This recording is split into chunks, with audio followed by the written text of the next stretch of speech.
Súper. Qué emoción, antes que todo, tengo que decirlo.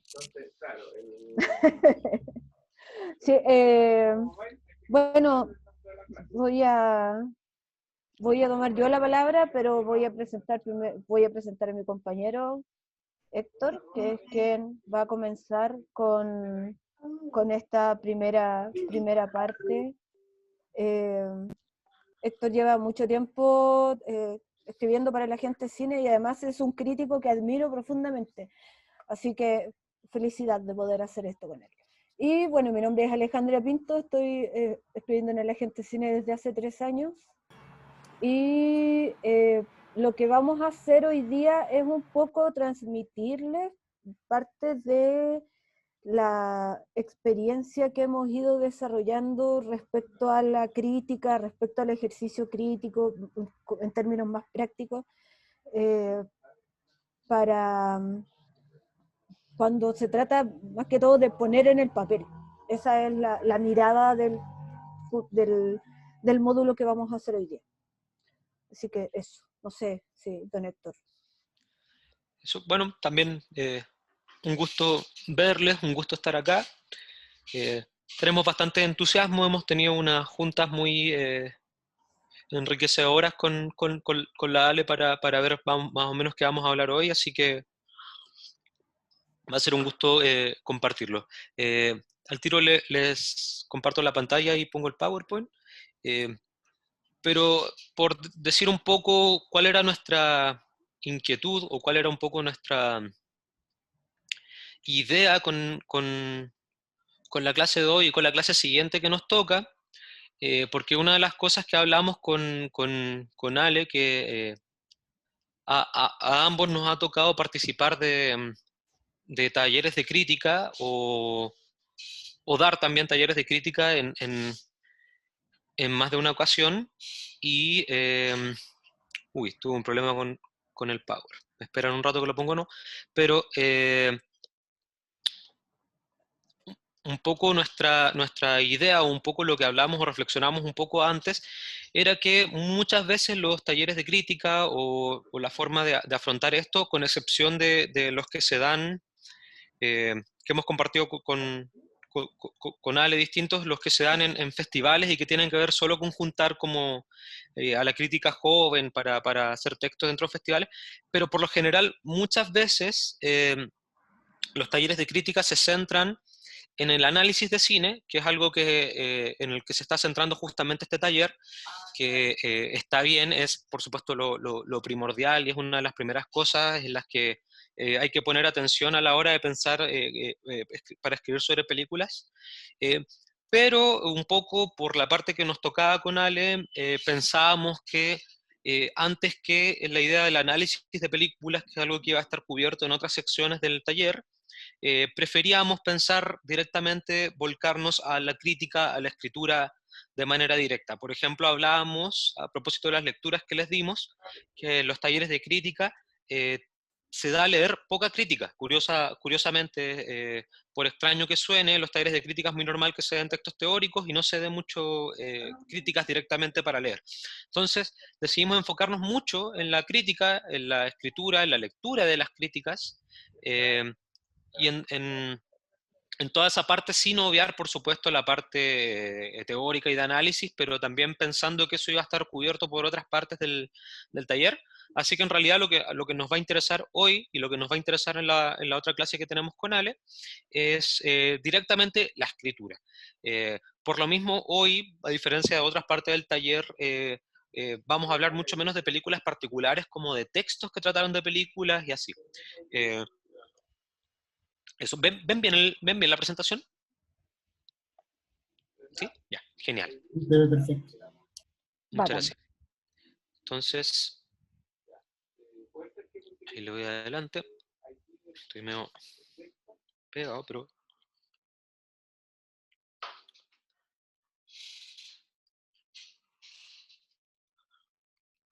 Entonces, la primera pregunta que queremos hacer con Ale es ¿qué es un poco el rol o quién es él y la crítica de cine? Que que suena como una pregunta muy fundamental y por supuesto es algo sobre lo que tenemos ideas, pero como ocurre con este tipo de disciplinas, como con el tipo de pregunta como ¿qué es el cine? Digamos, una pregunta de índole mucho más teórica, es una pregunta que siempre se está formulando y reformulando y es sobre todo para darse vueltas e ir como probando respuestas. Justamente eso es algo que vamos a hacer acá. Esto es algo que yo creo que Ale va a concordar. Acá estamos dando un poco nuestras impresiones, nuestros aprendizajes en este proceso, pero de nuevo, o sea, son distintas maneras de armarlo, distintos puntos de vista al respecto y nada de lo que vamos a decir acá, por más que suene, por más que a veces puede llegar a sonar categórico, tiene ese tono porque justamente acá es un terreno en el que nos contradecimos muchísimo. Entonces, un poco esta bajada es lo que pensamos con Ale por ahora y lo que hemos aprendido por ahora. Eh, lo primero es la figura de la mediación, que es la primera que aparece ahí, que existe cierta mediación entre la obra y el público. Acá también es algo que suena relativamente obvio, pero es algo que a veces toma cierto tiempo eh, darse cuenta, que es que todo lo que escribimos tiene como enfoque o como recepción final llegar a cierta lectura pública.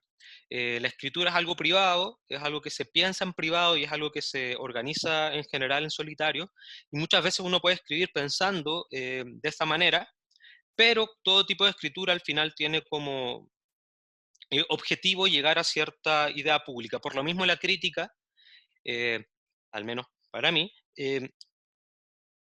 se propone más que como una conclusión respecto a algo, más que una conclusión respecto a ciertas películas, fuera de que llegan, a la hora de llegar a público, llegan como nuestras conclusiones, siempre funcionan de manera dialéctica, que es algo que plantea, por ejemplo, Jonathan Rosenbaum, el crítico estadounidense, que plantea que las críticas en general salen a la luz para hablar con la recepción de toda la otra gente, es decir, todas las personas que vieron una película pensaron algo respecto a la película, leen la crítica e inmediatamente pueden comparar las propias cosas que pensaron con los pensamientos que están reflejados en esa escritura, y por lo tanto siempre es una forma de discusión.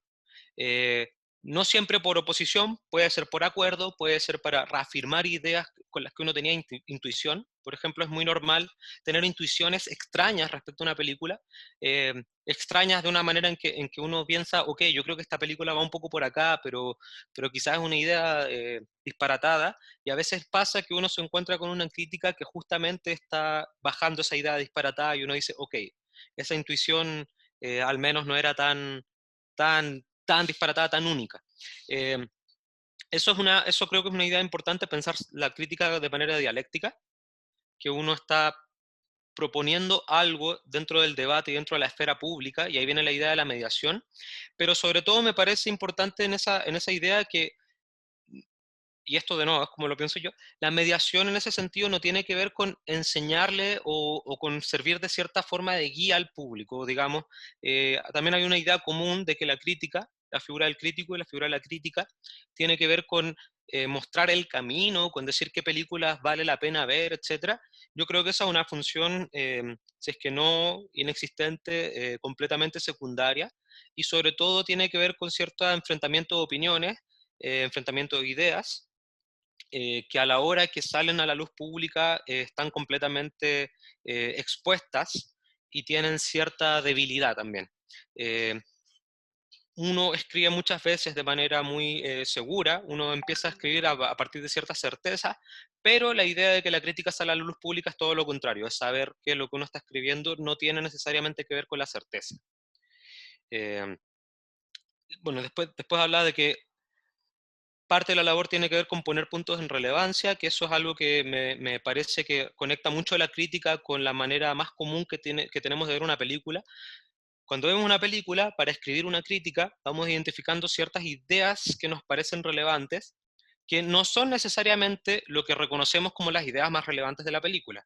No son necesariamente lo que dentro de lo que se está narrando, dentro de lo que se dice, dentro de las no sé, dentro de los hincapiés ideológicos que puede querer hacer la película, que es algo que uno puede ver mucho también, eso es una de las ideas que puede parecer centrales, pero no es necesariamente la idea central. Las ideas centrales, lo que va saliendo, tiene mucho más que ver con cierta intuición, una intuición que podemos preparar, pero que es sobre todo, a mi gusto, intuición, eh, que es que tiene que ver con todas las conexiones que vamos haciendo mientras vemos la película, y ahí de repente van apareciendo ciertas ideas. Por lo mismo, y acá sé que estamos muy de acuerdo con Ali y lo vamos a remarcar después a la hora de la escritura, nos parece muy importante, por ejemplo, la idea de tomar notas. Por supuesto que no es obligatorio, pero, por ejemplo, ¿por qué tomamos notas? Porque mientras vemos películas van apareciendo ideas. Y después de esta serie de ideas, a la hora de escribir algo, nos pueden parecer algunas más relevantes, otras menos relevantes, pero esta idea de que vamos poniendo puntos en relevancia es algo que ocurre mucho como preparación de una crítica. Antes de escribir, uno va destacando ciertas ideas que nos parecen importantes.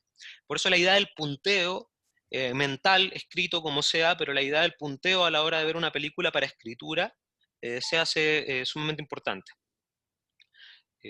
Después, bueno, respecto a lo mismo, tiene que ver con concordar opiniones al respecto, con ver qué apreciaciones tenemos con la película y de qué manera encajan y desencajan con lo que se podría pensar en primer momento de la película o con lo que ya se ha dicho, digamos, si es que una película que ya, sobre la que se escribió al respecto, hay ciertas ideas con las que se puede concordar, hay ciertas ideas que, también esto es muy común, que ya aparecen en todas las críticas y por lo mismo podemos identificar como una idea ya repetida, no porque las ideas se agoten, por supuesto que no, pero hay ciertas ideas que a fuerza de repetición empiezan a ser mucho menos interesantes, y eso es algo que también como lectores vamos viendo diariamente, me parece.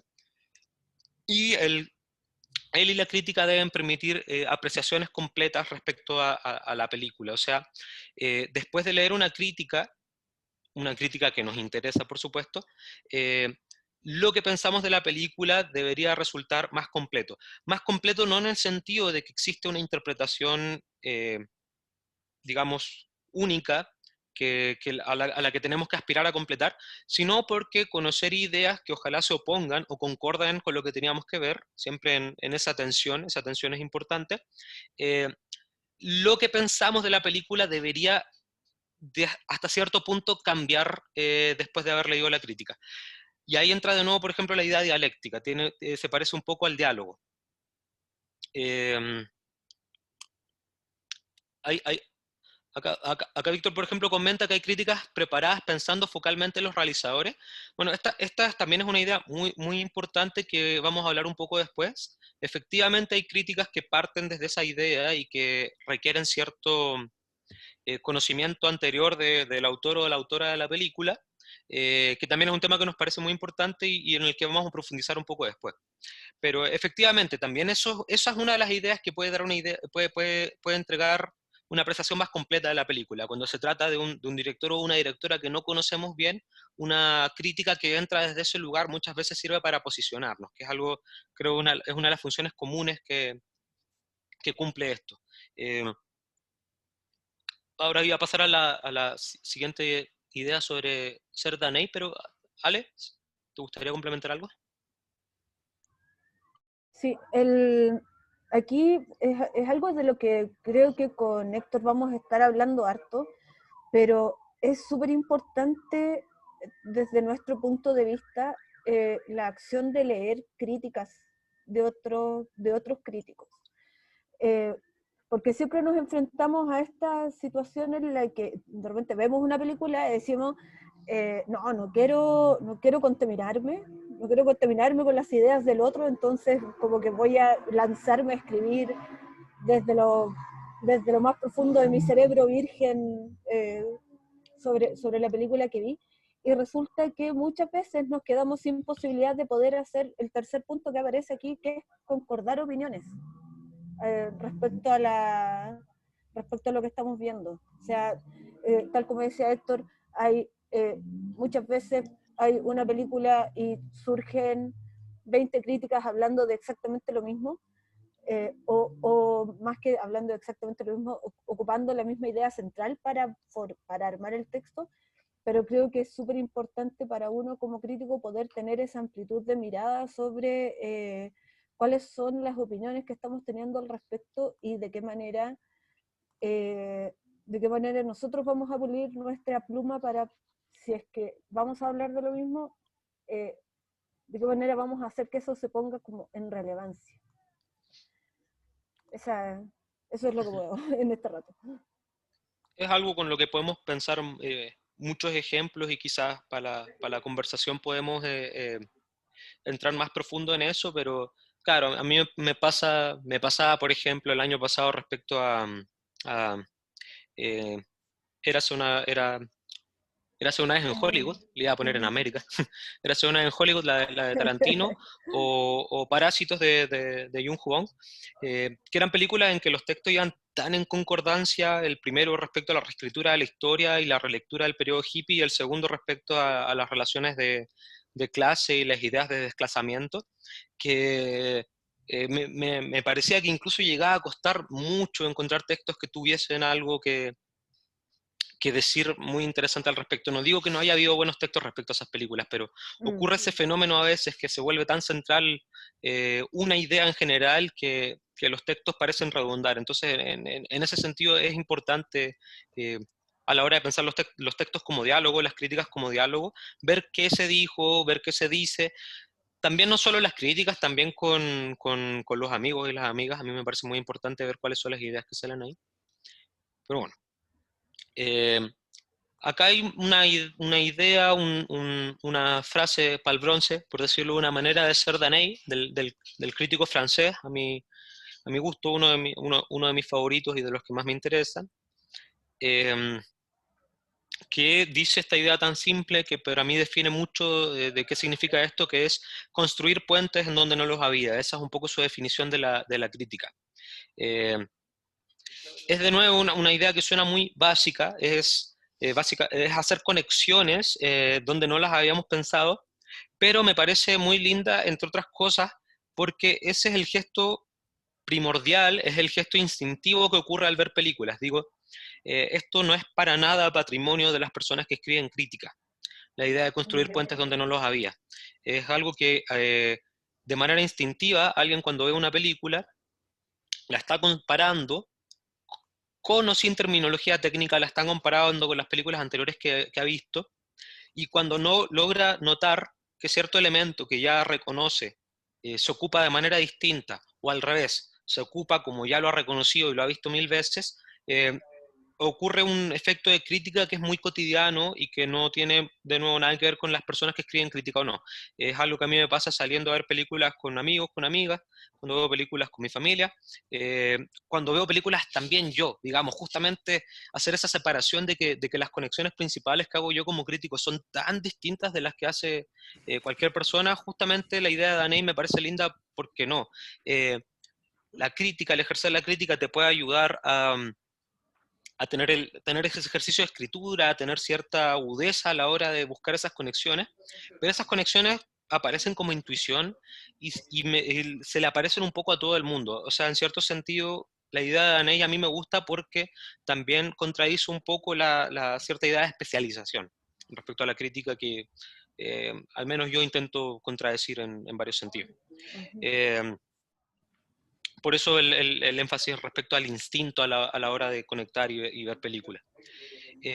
Y acá otra idea, una segunda idea que me parecía interesante de Raúl Ruiz, cito, leo, un viejo refrán de Hollywood pretende que una cinta tiene éxito cuando el espectador logra identificarse al protagonista.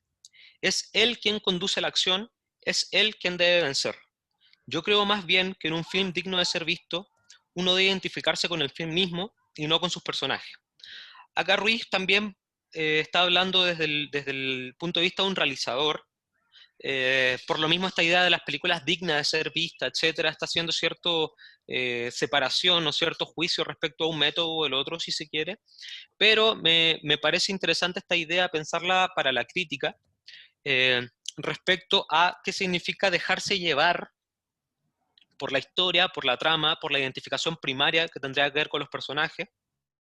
Acá Ruiz lo pone en estos términos, pero por ejemplo, el famoso texto de Laura Mulvey, el Placer visual y cine narrativo, plantea un poco lo mismo a través del psicoanálisis, que existen dos tipos de identificación en el cine, el que normalmente le llamamos identificación, que tiene que ver con identificarse con el protagonista, y existe un segundo tipo de identificación que tiene que ver con identificarse con los tiros de cámara, con la propuesta estética general de la película, y que es un tipo de identificación que actúa de manera más inconsciente, menos notada, pero que es bastante más relevante si lo vamos a pensar como desde el punto de vista de la crítica. Eh, y acá es un poco otra idea de la que habla Ruiz en el mismo libro, esto es de las poéticas del cine, eh, respecto a la separación entre la distancia y el goce. Eh, Muchas veces se plantea, y es el ejemplo de Ruiz, que una buena película hollywoodense, si funciona bien, te perdiste en la película y por lo mismo te olvidaste un poco de dónde estabas, estás tan metido en lo que te están contando que te olvidas de dónde estás. Eh, y esa sería la idea de disfrutar una película. Entonces, lo que plantea Ruiz dice, ¿por qué no puede existir un tipo de emoción igual de primaria, digamos, no una emoción más elevada ni nada, una emoción igual de primaria respecto a la idea? Eh, Al menos yo a mí me pasa, y yo creo que es algo que pasa muy normal, existe cierta emoción justamente al hacer eso, al reconocer un elemento que uno sabía muy bien cómo funciona y lo ve ocupado de otra manera, eso es emocionante también, eso tiene que ver con un análisis formal. Y eso es algo que ocurre mucho, o sea, la idea de que cierta técnica cómica, etcétera, ya me estoy perdiendo. Por ejemplo, las películas de terror, es un Ujú. lugar muy fértil para ver eso, porque las películas de terror funcionan con fórmulas y la gente que ve películas de terror está siempre atenta a esto. Está siempre atenta a ver qué tipo de mecanismos que ya reconocieron se ocuparon de manera novedosa o no. Justamente como es una película, como es un género tan bueno para ¿cómo se llama? Para ocupar esquemas, la gente que es fanática del terror siempre está atenta a si esto se ocurre de manera novedosa o no. Un ejemplo muy simple, una película como Get Out, de Jordan Peele, se basaba en ocupar el estereotipo del chico nuevo que llega a un lugar extraño y invertía los códigos raciales. En las películas de terror, como sabemos, el cliché fundado en los 70 a los 80 de que el negro muere primero, de que son personajes secundarios, bueno, estas películas lo ponen en el primer lugar, está la identificación desde ellos, desde una persona negra, desde un chico negro, e inmediatamente, siendo una película completamente esquemática, clásica, que ocupa las reglas del terror, funciona y nos llama completamente la atención porque estamos viendo este modelo que conocemos también con este pequeño cambio que más o menos desarticula todo. Eh, Acá antes de pasar a lo siguiente, Camilo pregunta qué película permite identificarse con los tiros de cámara, otros aspectos estéticos del cine y no con los personajes, como para tener un ejemplo. Eh, Al menos desde cómo... Acá Ruiz dice que hay películas que intentan que te identifiques con el personaje. eh, Ruiz no es muy bueno para dar ejemplos de películas, así que podríamos pensar las propias películas de Ruiz que no piden que te identifiques mucho con los personajes, porque son personajes tan absurdos y tan extraños que, por ejemplo, en una película de Ruiz como Tres vidas y una sola muerte, pero muchas más, un personaje puede morir y te da lo mismo, porque no está, porque son tan poco realistas, son tan extraños que, digamos, no surge ese proceso de identificación que te ocurre qué sé yo, con una película como Casablanca y con la despedida final que nos emociona porque nos importan los personajes. Ahora, este ejemplo, de la manera en que lo ponía Ruiz y por qué nos interesa traerlo acá, es porque uno podría pensar esto en todas las películas, básicamente. O sea, obviamente hay películas que juegan más con la identificación, que juegan más con la emoción y con que te identifiques con los personajes, pero todas las películas podríamos analizarlas bajo este punto de vista. Vemos qué está haciendo la cámara, vemos qué está haciendo el sonido, vemos qué están haciendo los elementos del tratamiento, y ahí estamos entendiendo realmente qué es lo que quiere decir la película y por lo tanto tenemos esa identificación. En realidad quizás el problema sería pensar que es una o la otra. Ambas dos están actuando. Nos identificamos con los personajes y nos identificamos con los tiros de cámara. Ahora, a propósito de lo que hice, un ejemplo muy específico para mí es me voy a desviar un poco, pero por pensar un ejemplo que me parece que habla muy bien de lo que estás diciendo, es una película de Kelly Reichardt, que a mí me encanta, que se llama Mix Cutoff, el camino de Mix, el atajo de Mix, que es un western, un nuevo western, ahí anoté el nombre, de la grandísima Kelly Reichardt, para mí una de las grandes directoras actuales, que es un western en que hay un problema de agua, tienen que buscar agua, hay un conflicto territorial muy, digamos, clásico del western, hay unos tipos que no quieren que lleguen, digamos, están las divisiones normales, pero ella invierte el tiro de cámara para el protagonista normal del western y se enfoca en las esposas de los vaqueros. Entonces, digamos, la acción, las tremendas peleas de estos tipos varoniles ocurren fuera de campo y estamos viendo a unas mujeres que están comiendo, que están tejiendo, etcétera, etcétera, etcétera. Y ahí el diálogo, la idea principal, está completamente invertida por el tiro de cámara y lo que nos importa y nos identificamos es el tiro de cámara. Se llama, ahí la escribí, Mix Cutoff, el atajo de Mix, de Kelly Reichardt. Creo que estoy escribiendo, estoy escribiendo en otro lado, parece. Perfecto. No, no, ¿No se ve? escribiste a todos, ¿sí? ¿Sí lo ven?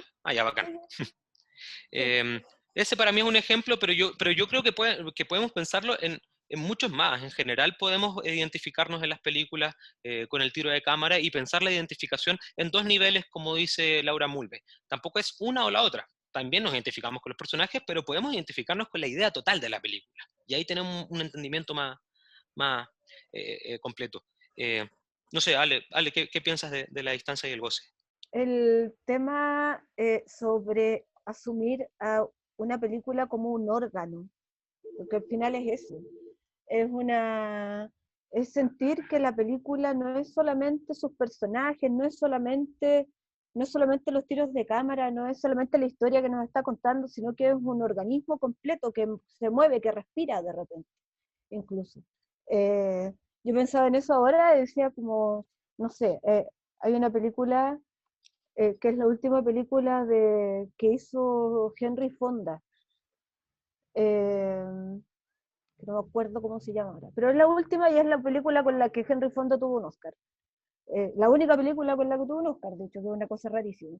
Y en esa película yo tuve la sensación de que esa película me estaba hablando de cosas que era yo, o sea, como en ese nivel de amor con todo, ¿cachai? Entonces, siento que es súper importante también cuando uno se para como desde la crítica, y algo que hemos conversado harto con Héctor es como de repente lograr arrancarse de esta especie como de ticket de departamento, dijiste tú alguna vez, como esto de tener como un check que dice así como actuaciones bien, ¿no? Vestuario bien y todo eso, de repente uno cuando, cuando revisa todo de manera separada, no logra ver el organismo gigante que tiene enfrente. Entonces creo que para un crítico de cine siempre va a ser mucho más interesante el análisis que pueda hacer respecto a esto como un todo. Así que tengo como esa sensación. Exacto, o sea, la película en general nos habla, en primer lugar, como película. Y para seguir un poco con la idea a la hora de escribir, ponernos a analizar, ponernos a pensar qué está ocurriendo plástica, estéticamente, no nos hace disfrutar menos la película y no nos hace perdernos la película, que esa es un poco la idea que intenta contradecir Ruiz. El formalismo no es una manera de bloquear el goce, digamos, pueden ir completamente de la mano y hay ciertas ideas formales que son tremendamente gozosas, que es algo que me parece que cuando se empieza mucho a tomar, ya teniendo cierta costumbre para escribir críticas, ahí hay un goce. Otro tipo de goce, pero hay un goce. Bueno, a mí me pasa bastante. Y ahora sí, eh, corto quería mencionar los tipos de crítica escrita que menciona Adrian Martin en un texto. Adrian Martin, un crítico australiano. Eh, leo el comentario. Se trata de tener que identificación no es una emoción, simpatía, odio, porque primero hay identificación, luego puede surgir la emoción empática. Bueno, también ocurre a propósito de eso, me parece que la simpatía o no simpatía con los personajes tampoco define del todo ese tipo de goce. A mí me pasó que vi en Valdivia ahora, de las películas que habían, una película más antigua, de las del Basofi, de Lizzie Borden, que me fascinó, que se llama Working Girls, que si no me equivoco es del 86, y lejos mi personaje favorito era el personaje más desagradable de todos, porque me parece que hacía un retrato muy agudo de lo que significa la figura del jefe, en comparación justamente a otras películas donde yo había visto jefes. Entonces ahí había un goce, digamos, que no tenía mucho que ver con la simpatía. Yo odiaba un poco ese personaje y aún así fue hasta cierto punto el que más disfruté. Ujú. Y bueno, hablando un poco de la división de Martin, Martin distingue tres tipos de crítica escrita principales. Él habla de la crítica académica, que se entiende un poco es la crítica que se escribe en universidades, que se inscribe dentro de lo que le llaman los film studies, digamos el estudio como disciplina del cine dentro de las universidades. Eh, Perdón por mencionarlo en inglés, ojalá fuese más común mencionarlo en español, pero por lo general es una disciplina que se nombra en inglés también en Latinoamérica. Digamos, esta idea de universidades que hablan teóricamente del cine partió en Estados Unidos y bueno, las tres colonialistas sabrán. Eh, y entonces, como dentro de esa rama, disciplina teórica que son los film studies, existen la crítica de cine que se publica en distintas, valga la redundancia, publicaciones académicas. Por lo general son textos que contienen citas y que intentan tener cierto aporte teórico, intentan estar directamente involucrados con cierta teoría del cine y con ciertas ramas de la disciplina de los film studies.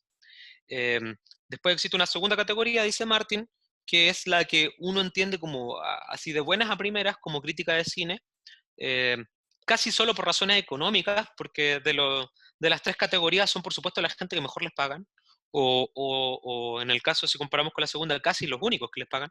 Eh, pero bueno, eso es un poco otro tema. Eh, es la crítica que encontramos en periódicos, lo que entendemos normalmente como crítica profesional, y que por lo general tiene un rol divulgativo. Acá sí se considera en general que está la idea de que está guiando al público, que le está diciendo qué películas están buenas, qué películas están malas, que después tuvo cierto modelo televisivo que en el fondo se basaba un poco en lo mismo, esta sí, esta no, etc. También es un modelo de escritura que aparte de intentar ser bastante amable y de tener ese rol divulgativo, intenta sí cumplir mucho esta función de guía. Y está el tercer nivel, dice Adrian Martin, que para funciones de este curso es el nivel que nos interesa, es el nivel en el que escribe Ale, es el nivel en el que escribo yo, eh, que es lo que normalmente conocemos como el campo de la crítica de cine a seca. Una especie de punto medio entre ambas prácticas que puede tener erudición, puede beber de la teoría cinematográfica y lo hace muchísimo, pero por ejemplo, por dar un ejemplo muy práctico, a mí me pasa a veces dando cursos de crítica de cine, donde está la diferencia que, por ejemplo, uno puede leer sobre, así como por dar un ejemplo muy aterrizado, uno puede leer sobre los modelos de auricularización, los modelos desde dónde estamos escuchando de Michel Chion, e incluirlos en la crítica académica citando a Michel Chion, y uno puede hablar desde dónde está escuchando y hacer una buena parte de su crítica basada en eso, pero, digamos, no es que esté prohibido mencionar la auricularización, pero sería un poco extraño, digamos, es una palabra académica, y por lo general uno hablaría de lo mismo, desde dónde estamos escuchando y qué significa, pero con otras palabras. Entonces, de cierta manera, se puede beber de la teoría, y se bebe muchísimo, pero digamos, también está este punto medio de que se escribe eh, con mayor soltura, se escribe de manera un poco más libre y no necesariamente dentro de los márgenes de la escritura académica que tienen sus propias reglas digamos, hay cierto lenguaje académico que uno ya después, una vez estando en la academia sabe cómo se utiliza, no es el mismo lenguaje, es un punto medio, como que un tira y afloja entre este lenguaje más abierto, más amable, y este otro lenguaje que pertenece puramente a la teoría del cine y a lo que le llaman los film studies. Ahí tenemos como ese punto medio que me parece que siempre se está practicando y que uno tiene que tenerle ojo.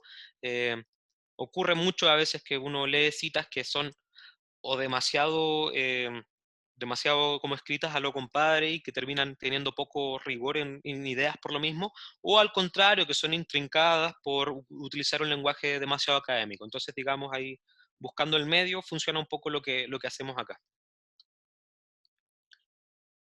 ¿Sí? Sí. Bueno, nosotros acá nos vamos a enfocar en lo que tiene que ver con la escritura de crítica, ¿ya?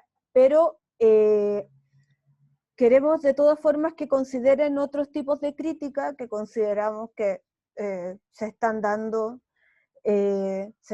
cada día más de forma más intensa en muchas plataformas y todo aquello. Aquí Kevin dice que Adrian Martin dio una clase magistral en Film Valdivia y quedamos terriblemente contentos con Adrian Martin ese día, siento yo. Sí, por favor, si alguien no lo vio, véanlo y sean felices también con nosotros. Bueno, tenemos distintos tipos de crítica en virtud de los medios, ¿ya? La primera de la que vamos a hablar acá es la crítica que se escribe en blogs, que en este momento es la forma más cotidiana de encontrar textos críticos, sobre todo en un país como el nuestro, que no dispone de mucha producción en papel. Nosotros no tenemos muchas revistas en este rato, se han cerrado muchas revistas también. Y en este momento no sé si hay revista en papel, revista impresa de cine. A mí me parece que no. No sé, Héctor. No, Creo que no. no. Entonces, de esa forma, el blog se ha convertido en una vía para la difusión de películas y para la difusión de textos. Si hay algo que es un poco más difícil respecto a la crítica escrita en blogs, es que no siempre uno obtiene mucha retroalimentación respecto al texto que está escribiendo. Cuesta mucho como el tema de los comentarios de repente, o establecer cierto tipo de conversaciones alrededor de eso, pero sí se transforma en una buena vía para poder conocer otros tipos de puntos de vista, y para los que estamos interesados en esto, nos permite como conocer otras formas también de acercamiento al cine. Aquí pusimos algunos ejemplos que son, bueno, la gente cine, obviamente, Cine Chile, que hace cine chileno, Cine TV+, Net News, Cinema Boutique, que está encargado de cine latinoamericano, La Fuga, que también tiene publicaciones periódicas, un poco más ligado al académico, pero todavía como en este lado, diría yo. La Vida Útil, que es argentina, y que ellos sí tienen impresión, y son súper hermosos. Me encantan esa revista. Correspondencias y Desistfilm, que son páginas que se pueden encontrar. Correspondencias es mexicana, ¿verdad? Y Desistfilm es peruana. Entonces, eso, ¿qué es lo que nos permite cuando encontramos críticas escritas en blog? No solamente poder conocer distintos tipos de cine, porque las páginas que estamos comentando aquí, todas tienen también una mirada propia sobre el objeto, sino que también ver distintos puntos de vista de otros países respecto a las películas que estamos viendo. A mí me parece de repente súper interesante, como tenemos una visión un poco localista respecto al cine chileno, por ejemplo, ver comentarios que se hacen en Desistfilm sobre películas chilenas, que creo que nos permiten ampliar también la manera en la que nosotros nos acercamos al cine que se hace en Chile. Nos permite sacarnos las anteojeras de alguna forma. Y creo que el poder sacarnos las anteojeras es súper importante para un crítico de cine. No tiene como...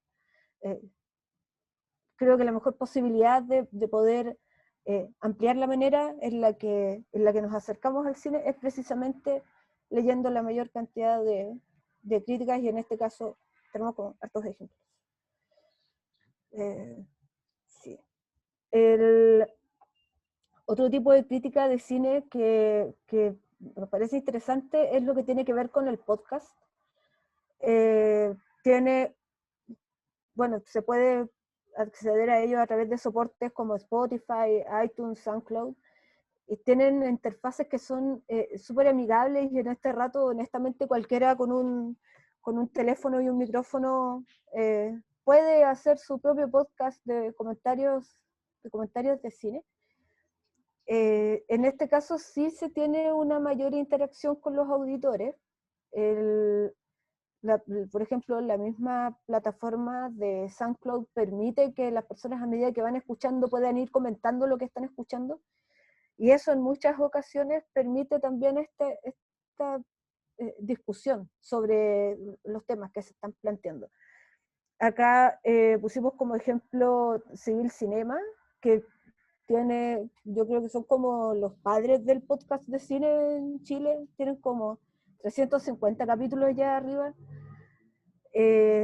Cinetoscopio.cl, que sé que hay alguien aquí que pertenece a ese colectivo, y el Filmcast, que también lleva mucho tiempo, y que cada uno también se enfoca a distintos públicos, y es súper interesante finalmente el tipo de conversaciones que se pueden dar ahí. A mí personalmente me gustan los podcasts donde habla más de una persona. Tengo como me gustan como las conversaciones que se dan. Eso, respecto a los podcasts. No sé si Héctor tiene algo sobre esto. No, bueno, yo en realidad del que está ahí recomiendo bastante, que bueno, que es famoso, pero para mí el trabajo que hace Civil Cinema tiene bastante gracia, sobre todo respecto a recopilación. Dan mucha opinión y al final viene la parte del debate, etcétera. Pero en general los primeros 20 minutos, 30 minutos son solo como una batería de información de las películas que está muy bueno si uno la vio recién, y es como para meterse en eso.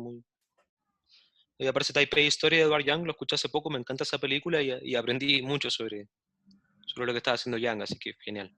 Sí, está bueno. Sí. Bien. La siguiente puede ser la video reseña, que, a ver, con la proliferación de espacios virtuales, como las mismas stories de Instagram, los reels de Instagram, el mismo TikTok o YouTube también, se pueden hacer críticas de repente muy condensadas o mucho más largas, depende del medio que escojan, para poder dar forma a los comentarios o a la crítica que se quiera hacer. Este tipo de las video reseñas exigen un poquito más de producción porque tiene como que ser grabada y ser editada, y es como, para que se vea lindo tiene que requiere como una pega distinta de parte de la persona que va a hacer la crítica. Es un medio que a mí me parece interesante porque recoge esta posibilidad de poder ocupar todos los medios posibles.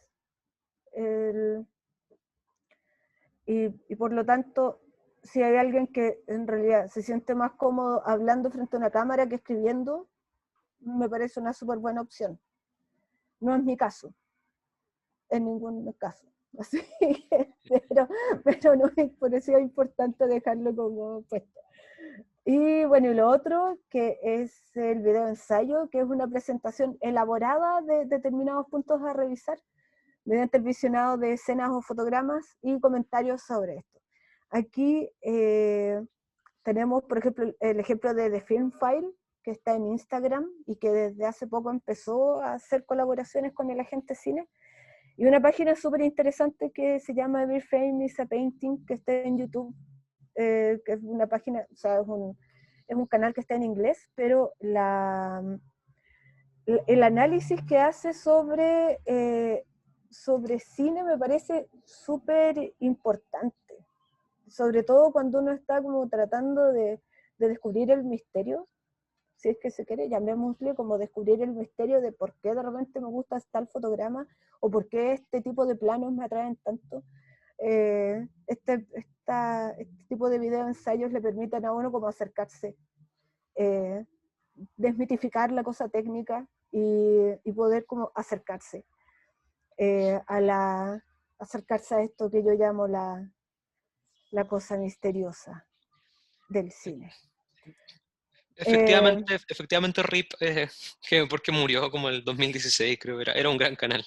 Era grandioso. Pero no, yo he visto el film esa Painting ¿No quedaron videos arriba? ¿Alguien no lo subió? Están arriba, pero está muerto hace un rato. Es muy triste. Es muy ¡Wow! triste, pero es muy bonito. Alejandro dice que está trabajando algo para Criterion Channel de video ensayo, Alejandro. ¿Quieres comentar? Nos encantaría. Sí. O sea, lo que yo he visto es que Criterion lo contrató para hacer como Ajá, pensé que... Ujú. para hacer los special features de los DVD y cosas así. Está trabajando entonces el Tony. Sí, sí, se fue de YouTube porque era como mucho atado con copyright y cosas así. Ya, ya. Ah, mira, yo pensé que estaba así muy retirado, genial. Me hace súper feliz que la gente talentosa haga cosas hermosas. Y bueno, retomando el comentario de Felipe ahí, efectivamente faltan bastante videoensayos sobre cine chileno y latinoamericano. Ahí recomiendo el trabajo bastante aislado que hace Correspondencias. Correspondencia es un medio mexicano que está haciendo bastante videoensayo en español, que es algo que se hace poco. De hecho, hay un videoensayista colombiano, más o menos famoso, que no recuerdo el nombre, pero que directamente hace sus videos en inglés. Entonces, como que efectivamente es algo que se dio en ese idioma particularmente, y hay bien poco que se ha trabajado respecto a cine latinoamericano. Bueno, Mónica Delgado de Desis Film también ha trabajado videos de ensayo también de cine internacional y latinoamericano, pero efectivamente son súper pocos ejemplos. Ujú. Sí, Así que si alguien lo hace. Yo he hecho sería como bacán. dos, y es un formato difícil. Son dos de los que estoy muy poco conforme y es muy difícil agarrarle el ritmo y todo. Bueno, eh, hay que practicar más, por supuesto, pero es complicado. Ah, y el Film Madrid, el festival, también está haciendo una convocatoria de video ensayos en español que hacen una selección. Llevan como 2 o 3 años y la de este año estuvo súper interesante. Hubo como dos de Chile, para que Oh, lo vean igual, el Film Madrid. Y se llama The Video Essay, creo que es así como un nombre muy genérico. bacán,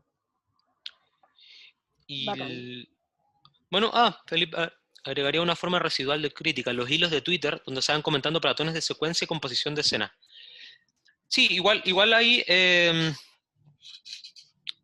efectivamente es una forma en la que se hace crítica, pero particularmente, aunque sí, de todos modos sí existe crítica en Twitter. Eh, Sí, Claudia, genial. Claudia publicó ahí recién lo de Film Madrid. Se puede ver en Movie, están en YouTube, están todos disponibles. Ujú. Eh, pero lo de Twitter, quizás podemos dejarlo para la discusión al final, pero ahí yo he visto como muchos hilos brillantes de análisis. El otro día me encontré uno genial sobre las bromas autorreferenciales en el cine de animación, así como de los mejores hilos de Twitter que he visto en mi vida.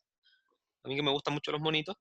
Eh, pero, pero no sé, también tendría ciertas reticencias al tipo de crítica que se ejerce en Twitter, pero también estarían en todo su derecho a llamarme un snob si es que soy muy duro con eso, así que bueno, podemos discutirlo después. Eh, bueno, la crítica y el punto de vista era como el otro tema que nos interesaba mucho hablar con Ale. Ujú. Eh, que bueno, ahí dice, bueno, las películas provocan miradas sobre sí mismas que obligan a tomar decisiones respecto a nosotros como espectadores. O sea, un poco tomando una idea que decía Lucrecia Martel, eh, que es una persona que siempre está, eh, que es de las que más teoriza sobre su propio cine y que probablemente una de las que mejor lo hace. Eh, con las pocas películas que tiene, digamos, yo la consideraría una teórica. Eh, Lucrecia Martel decía que una de las razones por las que vemos películas es porque sí o sí conforman una visión de mundo, y es una visión de un mundo tan conformada justamente porque está hecha por tiros de cámara, por decisiones estéticas, digamos. Está retratando un mundo y al mismo tiempo la forma en que lo retrata es otro tipo de mundo, es un mundo tan particular que sí o sí no es el tuyo. Digamos, tú puedes estar muy de acuerdo con varias de las ideas de una película, pero no es tu mente. Nunca vas a estar 100% de acuerdo con eso porque es una visión particular del mundo y por lo tanto es distinta a la tuya de alguna manera, y ver una película significa siempre conocer un punto de vista radicalmente distinto. Es una idea que daba el otro día y que me pareció muy bonita, me pareció muy pertinente para pensar la crítica también. Eh, Ahí Felipe habla de lo de las críticas de David Bordel. Bueno, David Bordel fue un precursor también de ocupar fotogramas dentro de los libros. Él decía en entrevistas que era un absurdo total que en los libros de cine no se ocupaban fotogramas. Y Ujú. digamos, empezó a meter mucho eso.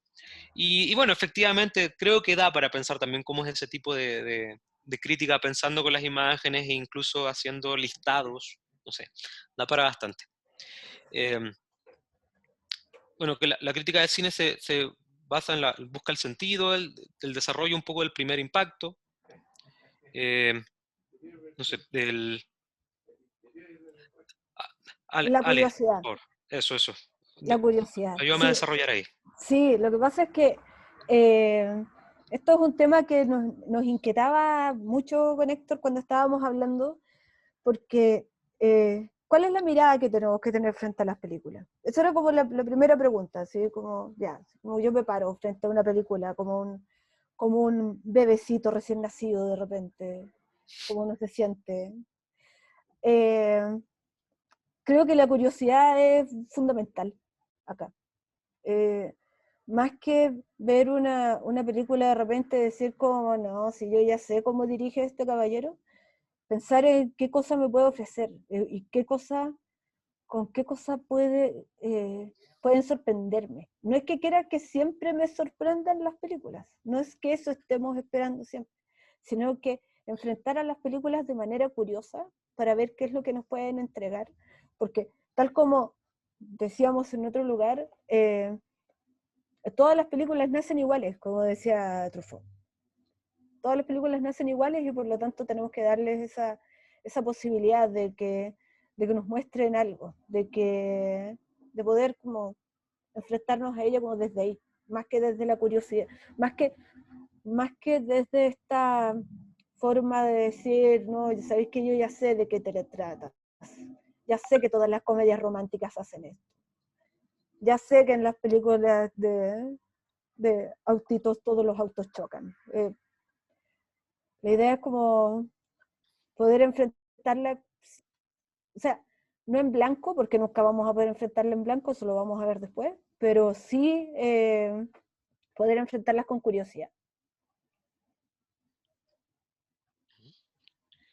Y bueno, algo que acá ya habíamos mencionado, que con Ale nos interesa mucho la revisión de otras críticas, porque justamente, entre, entre otras cosas, porque a mí me parece que tiene una utilidad en varios sentidos, pero dentro de lo que estamos hablando acá, que tiene que ver con el punto de vista, ver cuál fue el punto de vista de otra persona es una de las maneras en las que entendemos justamente ese sentido de la curiosidad y que podemos, que a mí me parece cada vez más importante, de evaluar un poco nuestras certezas y nuestras opiniones. Muchas veces es lo que uno a lo que más quiere abrazar en la crítica y como lo principal que uno quiere cuidar, como las intuiciones propias, por decirlo de una manera.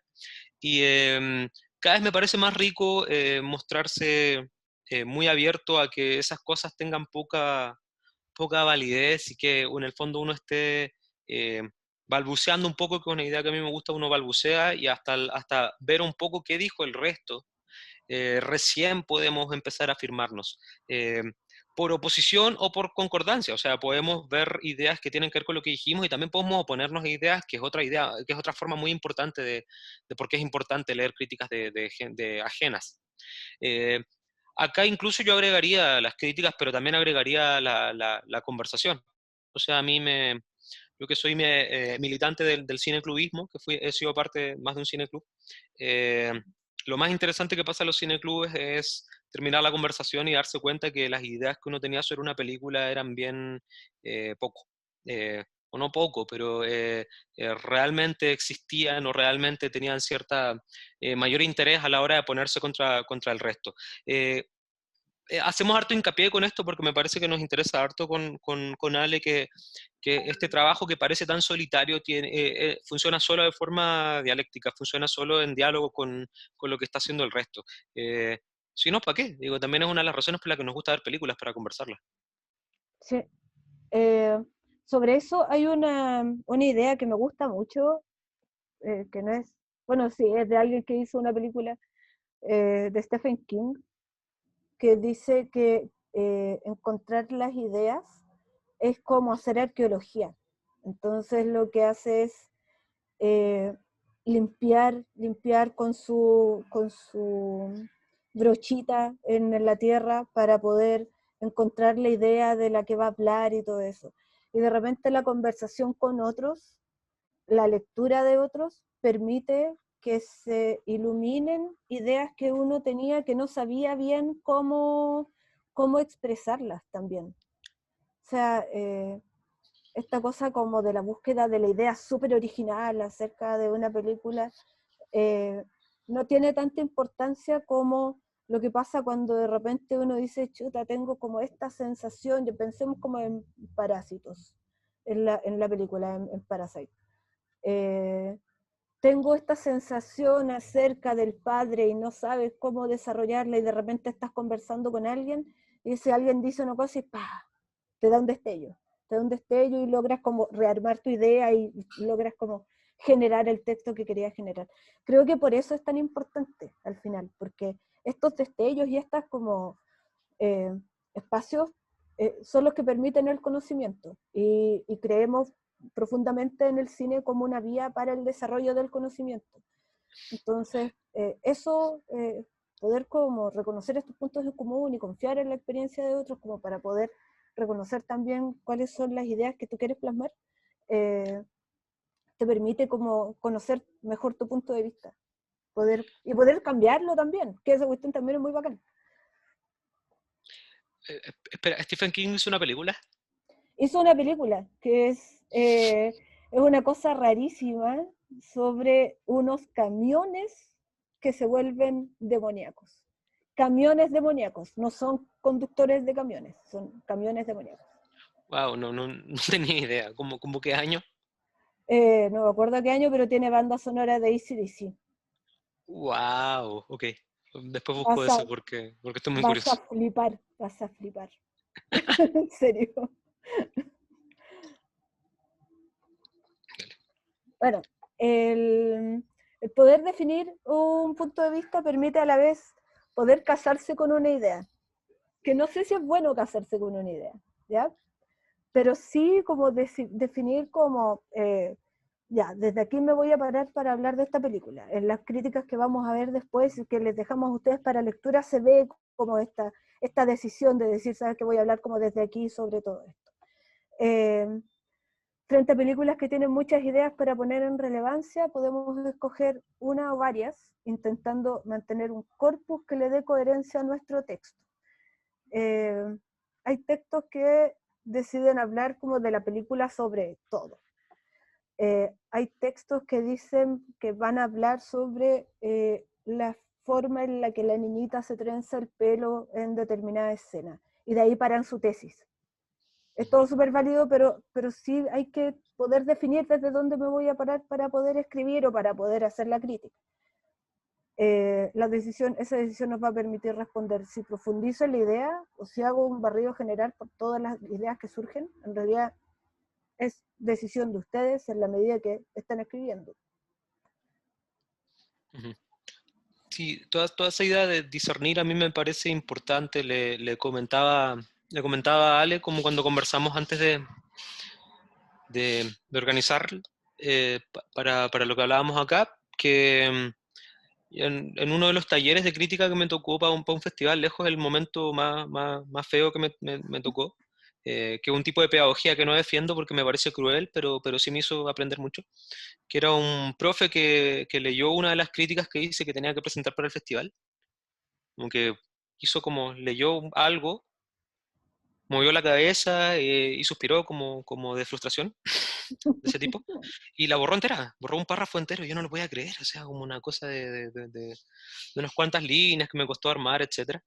Y después lo releí, vi las dos versiones y efectivamente en ese párrafo no estaba diciendo nada. Y fue una gran lección respecto a hacer esta diferenciación antes que dice la Ale de ver qué ideas queremos profundizar, qué ideas no, cuáles son interesantes y cuáles no.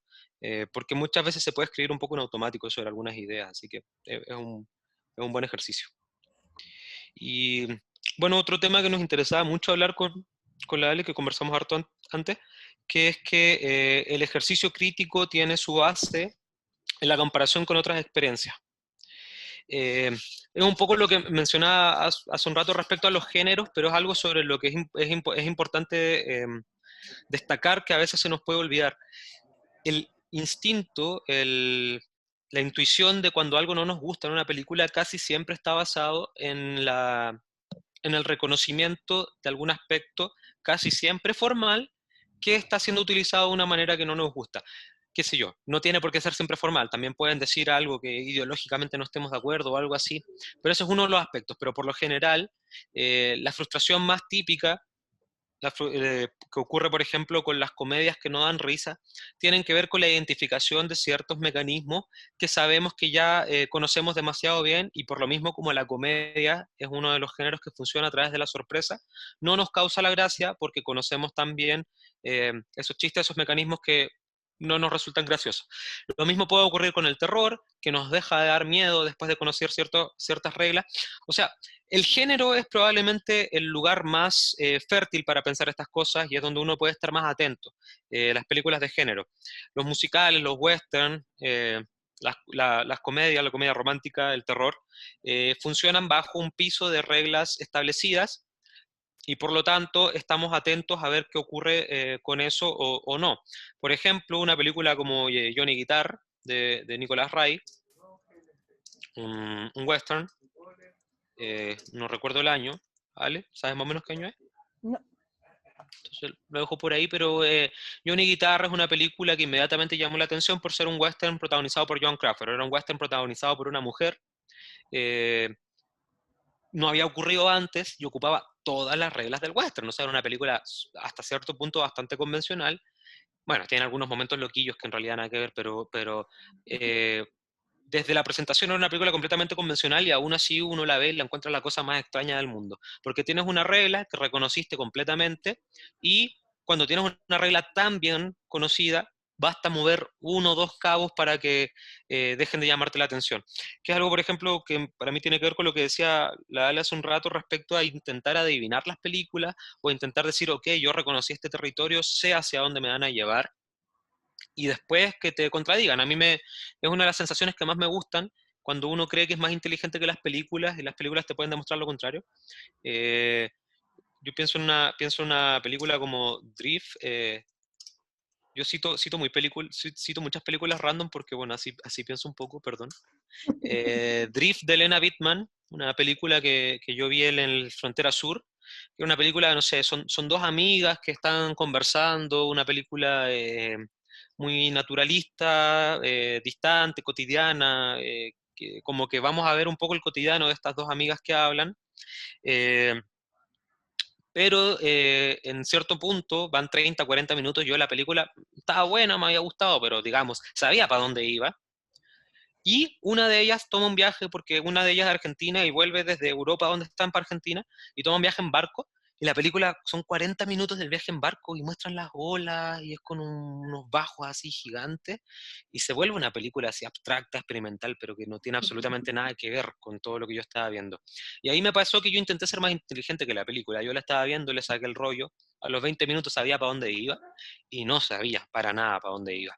Entonces, justamente todas estas cosas que reconocemos como que nos gustan, que no nos gustan, casi siempre tienen que ver con formatos que tenemos aprendidos.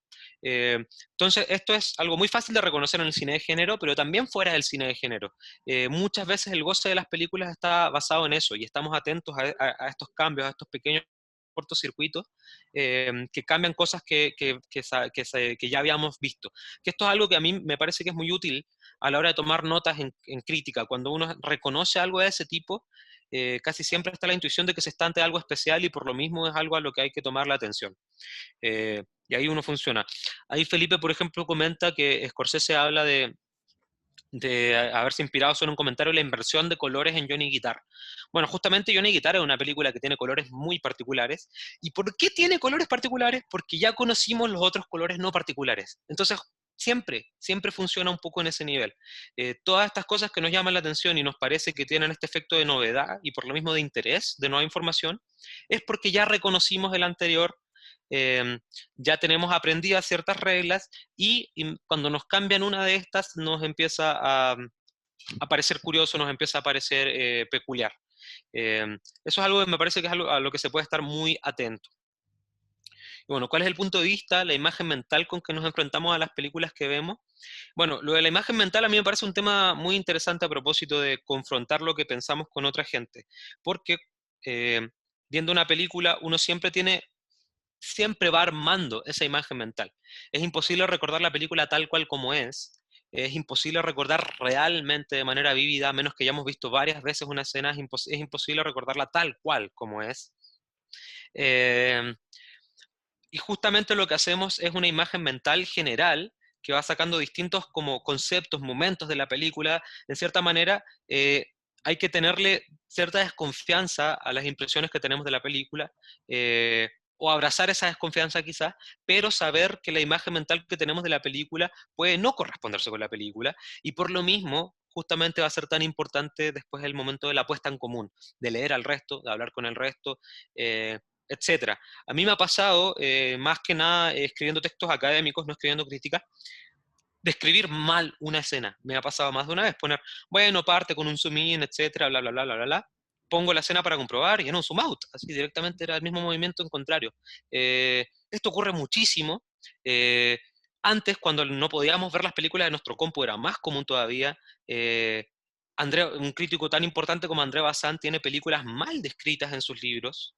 Gilles Deleuze, muchísimo más. Gilles Deleuze mezcla películas de directores.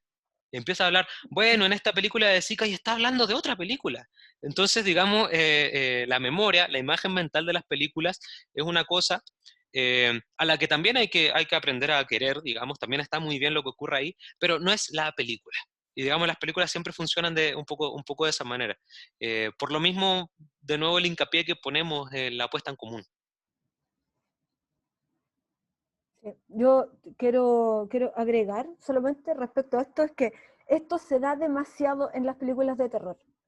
Y los que son asiduos a las películas de terror tienen como este rollo gigante respecto a una formación sobre películas de terror que tuvimos en los 80, en la que los códigos eran súper claros, en la que no teníamos sorpresas respecto a eso, teníamos como a la chica final, al slasher, teníamos como esa conformación, y de repente nos empezamos a encontrar con películas de terror que jugaban como con otro lado, que ya no se valían de la oscuridad para poder asustarnos, que estaban hablando como de terrores atávicos, que eran como distintos, y eso también significó un punto de comparación importante, siento yo. O sea, como sobre todo con estas películas de terror de los 2000 o ahora recientes, ¿cachai? Que uno tuvo que hacer como una revisión. O si te gustaban mucho las películas de terror con las que te criaste en los 80, tuviste que darle la vuelta. ¿Por qué te gustaban esas? ¿Y cómo enfrentas estas otras? Y siento que ahí se generaron como cosas, eh, hubo como harta discusión y fue como rico en ese momento. Me acuerdo cuando salió The Witch, por ejemplo, que decía, no, si no es terror. Yo decía, ¿cómo no va a ser terror? Así están moliendo una guagua. ¿Cómo no te da el miedo de eso? ¿Cachai? Pero claro, pues no era como la cosa explícita con la que nos habíamos criado. Entonces, también yo siento que de repente tiene que ver con eso, tiene que ver con tu formación, con tu propia cinefilia y cómo la contrapones con lo que vas viendo. Sí, aguante The Witch. Aguante The Witch, todo el rato. Sí, esto es algo que defiendo escandalosamente y que conversamos mucho con Héctor, porque enfrentarse a una propia cinefilia, a ver muchas películas, lo llevan a uno a pensar siempre en, bueno, ¿qué hago? Me dedico solo a ver muy buenas películas, ¿qué hago con las películas que considero malas? ¿Qué hago con las malas películas? ¿Las veo o no las veo? Y la apuesta aquí es verlas. Hay que ver todas las películas. Esa es la... Entonces, ¿qué podemos hacer frente a las malas películas? Verlas.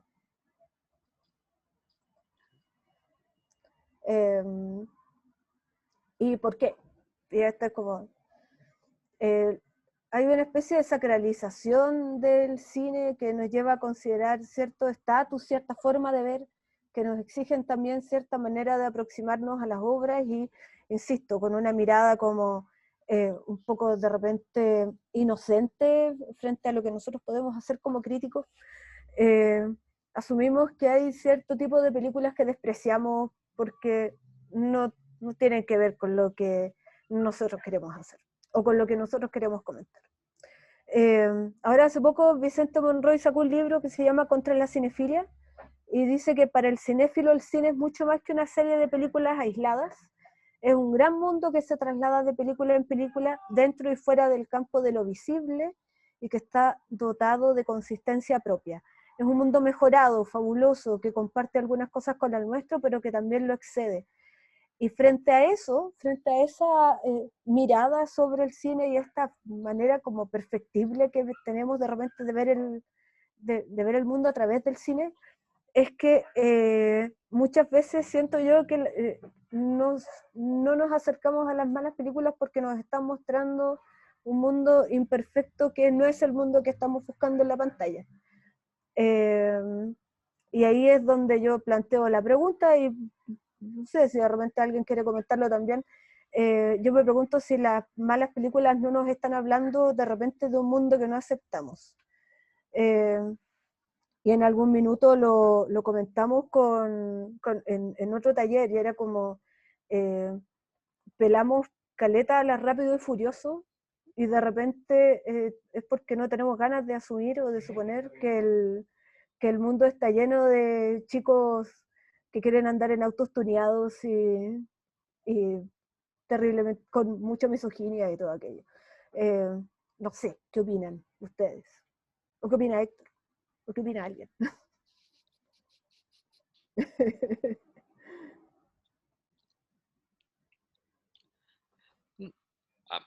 A mí particularmente es un rollo que nunca he tenido. Bueno, ahí también Mario hace una buena pregunta en todo caso. Qué es una mala película? A mí me parece una... Ah, lo mismo que pregunta Felipe. Bueno, si quieren llevar la pregunta para allá, me parece igual interesante. Particularmente a mí me pasa mucho, y es algo que discuto con gente cercana a mí, que pasa mucho en festivales, como que estás viendo películas, que si es un festival que te gusta, por lo general ves películas que te gustan, me parece una película que no gusta para nada y hay una cosa media visceral de casi siempre se habla de pérdida de tiempo, como toda esta idea de optimismo, que me parece muy extraña como idea, porque es un festival, estamos perdiendo el tiempo. Eh, entonces, a mí particularmente nunca me ha molestado ver películas que no me gustan. En casos muy particulares me molesta, pero casi nunca. Yo disfruto bastante viendo películas que no me gustan. Y bueno, también creo que la idea de mala película puede ser complicada. No sé, ¿qué piensan ustedes? ¿A qué nos referimos con una mala película? Hay un libro de Lauren Tirar que se llama ¿Qué es una buena película? Que es otra pregunta en sentido inverso que es igual de interesante. Uh-huh. Acá, acá Felipe dice que definir una mala película es algo como del momento. Más allá de la trama, la forma, la estética, toda película mala eventualmente termina siendo de culto de alguna manera. Pensando como, no sé, pensé en The Room, Felipe, por ejemplo. Que es una cosa así como rarísima a estas alturas, ya es una anomalía. No, las comillas de la mala película están ahí por eso, porque de repente pensamos como en películas que no merecen nuestra atención, más que en una película mala, así como una película que uno diga así como, oh, la cosa horrible. Películas que uno de repente dice, no, sabéis que no, esto no lo voy a ver, no se corresponde con lo que veo yo, no se corresponde con lo que yo quisiera ver. Alguien estaba levantando la mano. Sí, Sergio. Sí, yo, Sí, Sergio. sí. Quería comentar que igual creo que esa como lectura que estábamos haciendo va como asociado también a la lógica del consumo.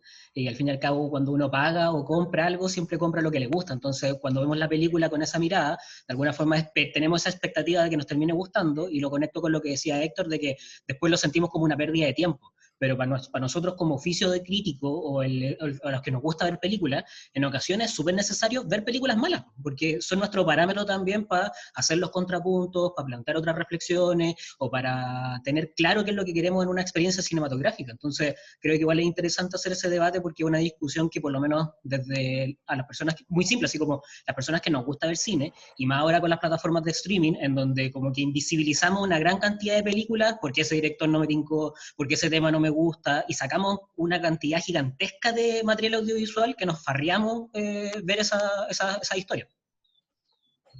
Uh-huh.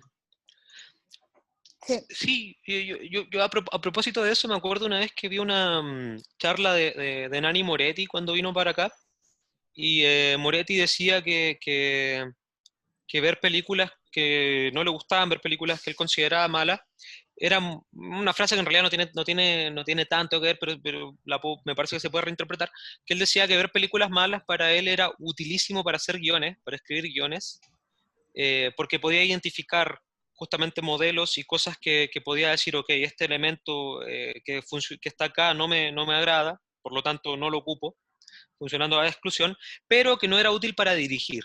¿A qué se refiere bien? No lo sé en realidad, pero sí me pareció que tenía sentido a pensarlo de manera crítica, a través de la crítica. ¿De qué sirve ver películas malas? Bueno, para identificar por qué, primero, por qué te pareció mala, o por qué no te gustó en realidad. Y una vez que se reconocen bien esos elementos, podemos reconocer mucho mejor los elementos que nos gustan. Es como, es simple también, ¿no? Es como una cosa intuitiva, creo, en ese sentido. Eh, Ejemplar. Felipe, Felipe, sí. sí. ¿Aló, me escuchan? Sí, sí, sí, claro. Yo más que películas malas, porque malo igual es bien lapidario, siento que de alguna forma toda película tiene algo rescatable, ya sea una escena, ya sea una composición, algo muy chico, para mí evita que una película sea mala. Están esas películas malas como la de Charnado, la misma de Room, que son tan malas que terminan siendo no buenas, pero algo especial. Pero lo que sí, yo encuentro que hay películas fallidas, películas que, ya sea por trama o por puesta en escena o algo técnico, se proponen algo y de alguna forma reculan hacia el final o al medio. Y ahí uno queda como con la sensación de que la película pudo haber sido algo más, pero por temas de producción, por temas de guión o de plata, quedó a medio camino. Ujú. Puede ser. Sí. Uno aquí juega como el abogado del diablo. Yo en estricto rigor no creo en el concepto de mala película. Creo que hay como anomalías, eh, cosas a las que uno no accede o no logra acceder, o hay que mirar como en otro momento. Pero sí defiendo mucho la idea de que hay que verlo todo, de que siempre hay que tratar de ver todo lo que se nos ponga por delante, porque creo profundamente en las cinefilias personales y en esa posibilidad como de ver muchas cosas y de poder discernir desde ahí. Y creo que eso es un elemento que también es importante a la hora de poder armar nuestros propios argumentos también cuando estamos hablando de una película. Aquí Héctor dice que le gusta mucho The Room, a mí también me gusta caleta The Room. Lo encuentro rarísimo y me encanta. Y me encanta Sharknado también. Sí, igual, claro, obvio que entra una cosa curiosa ahí, que es el consumo irónico y todo eso. Yo genuinamente la gozo en todo caso. Sí, Pero, yo para nada en forma irónica, yo me la paso muy bien viendo The Room. pero Sí. Sharknado, que no sé bien de qué. Pero en Sí, todo caso, bueno, me parece que acá hay un debate que está interesante y que estaría bueno cuando tengamos el módulo de escritura, agregar, porque a mí esa es una pregunta que yo me he hecho varias veces, eh, de la diferencia que me parece muy grande a la hora de escribir entre películas que te gustaron y películas que no te gustaron. Hay un desafío y una forma de enfrentarlas muy distintas. No es el mismo acercamiento, pero bueno, creo que es algo que podemos ver después. Eh, ok, en virtud de la hora, iba a decir, Ale, si vemos como los ejemplos y sí, rápido y pasamos a los a la, comentarios. a la conversa.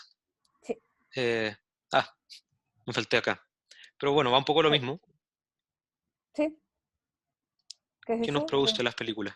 ¿Qué es lo que nos producen las películas? Pasemos a lo de las críticas. Ujú. Sí. Bueno, me imagino que tuvieron acceso al material que mandamos. Como decía al principio, nos interesaba con Ale dar críticas, porque muchas veces en estos talleres leemos muchos textos teóricos, muchos textos de análisis, que por supuesto son importantes, y al final no leemos críticas, que es algo que es bastante importante a la hora de plantearnos que vamos a escribir en una crítica. De hecho, me parece que a mí en las críticas ocurre algo similar a lo que mencionábamos recién con las películas que nos gustan o no nos gustan. Uno va distinguiendo los elementos al leer una crítica que le gustan, los imita, los aplica o no, pero digamos, funciona un poco así, al mismo tiempo que uno va detectando los elementos de una crítica que no le gustan, o elementos que uno puede detectar como un cliché dentro de la crítica, e intenta empezar a evitarlos. Nos interesaba con Ale estos 4 ejemplos porque son bastante distintos de por sí, y porque teniendo ya de por sí nosotros y en general la gente de la gente modelos bastante distintos a la hora de escribir, nos costaría entregar una especie de modelo con el que cualquiera pueda escribir y sentarse a ver algo y inmediatamente poder seguir ese modelo y sacar algo. Nos parece que hay una exploración más personal y más insegura, en un buen sentido de la palabra insegura. A mí me encanta estar inseguro a la hora de escribir. De que hay distintos estilos y estrategias, entonces nos interesaba ver estas distintas críticas. En virtud del tiempo, digo porque mejor pasamos a los comentarios pronto, más que leer el fragmento, espero que hayan podido leer la crítica de Cosa. Que bueno, Cosa tiene esta crítica a los simpatizantes del azar sobre Al azar de Baltasar, la película de Robert Bresson, del año 66. Para empezar, ya una película antigua, no está escribiendo sobre una película nueva. Y podríamos decir que, bueno, también es una crítica con algo de formato de ensayo, es bastante extensa, digamos, toma un tema y lo desarrolla por una vertiente, pero me parece que era una versión ejemplar, porque es un texto que me interesa mucho, de algo que Roger Cosa hace mucho, digo, a propósito de ir reconociendo esas cosas que nos agradan y las que no. Roger Cosa tiene una especie de tic. Yo no creo que tenga un tic, yo no creo que tenga un modelo, no digo que sea un tipo que sepa inmediatamente qué escribir, pero en muchísimas de sus críticas, él toma un tema, y con tema me refiero a algo completamente amplio, puede ser un tema de la película, en el caso de Baltasar, el azar, que es uno de los temas evidentemente importantes de la película, pero digamos, podría hablar de una película como Suspiria de Darío Argento y hablar de el color rojo en el cine y hablar de distintas cosas del rojo en el cine, o puede hablar desde un sentido muchísimo más abstracto, en este caso ni siquiera está hablando de películas, está hablando del azar en un sentido filosófico, elemental si se quiere, muy básico, y va distinguiendo. Es una crítica que se demora muchísimo en nombrar a Robert Bresson, y se demora muchísimo en nombrar a la película misma de la que estamos hablando, de Baltasar. Me parece que al 8º párrafo está nombrando a Robert Bresson y al 9º párrafo está nombrando al azar de Baltasar. O sea, se toma un tiempo importante a la hora de llegar a esto. ¿Y qué significa esto? Digo, también ¿para qué hacer esto? Para mí funciona de 2 maneras. Primero, es una estrategia narrativa. Por decirlo en un sentido muy simple, es entretenido.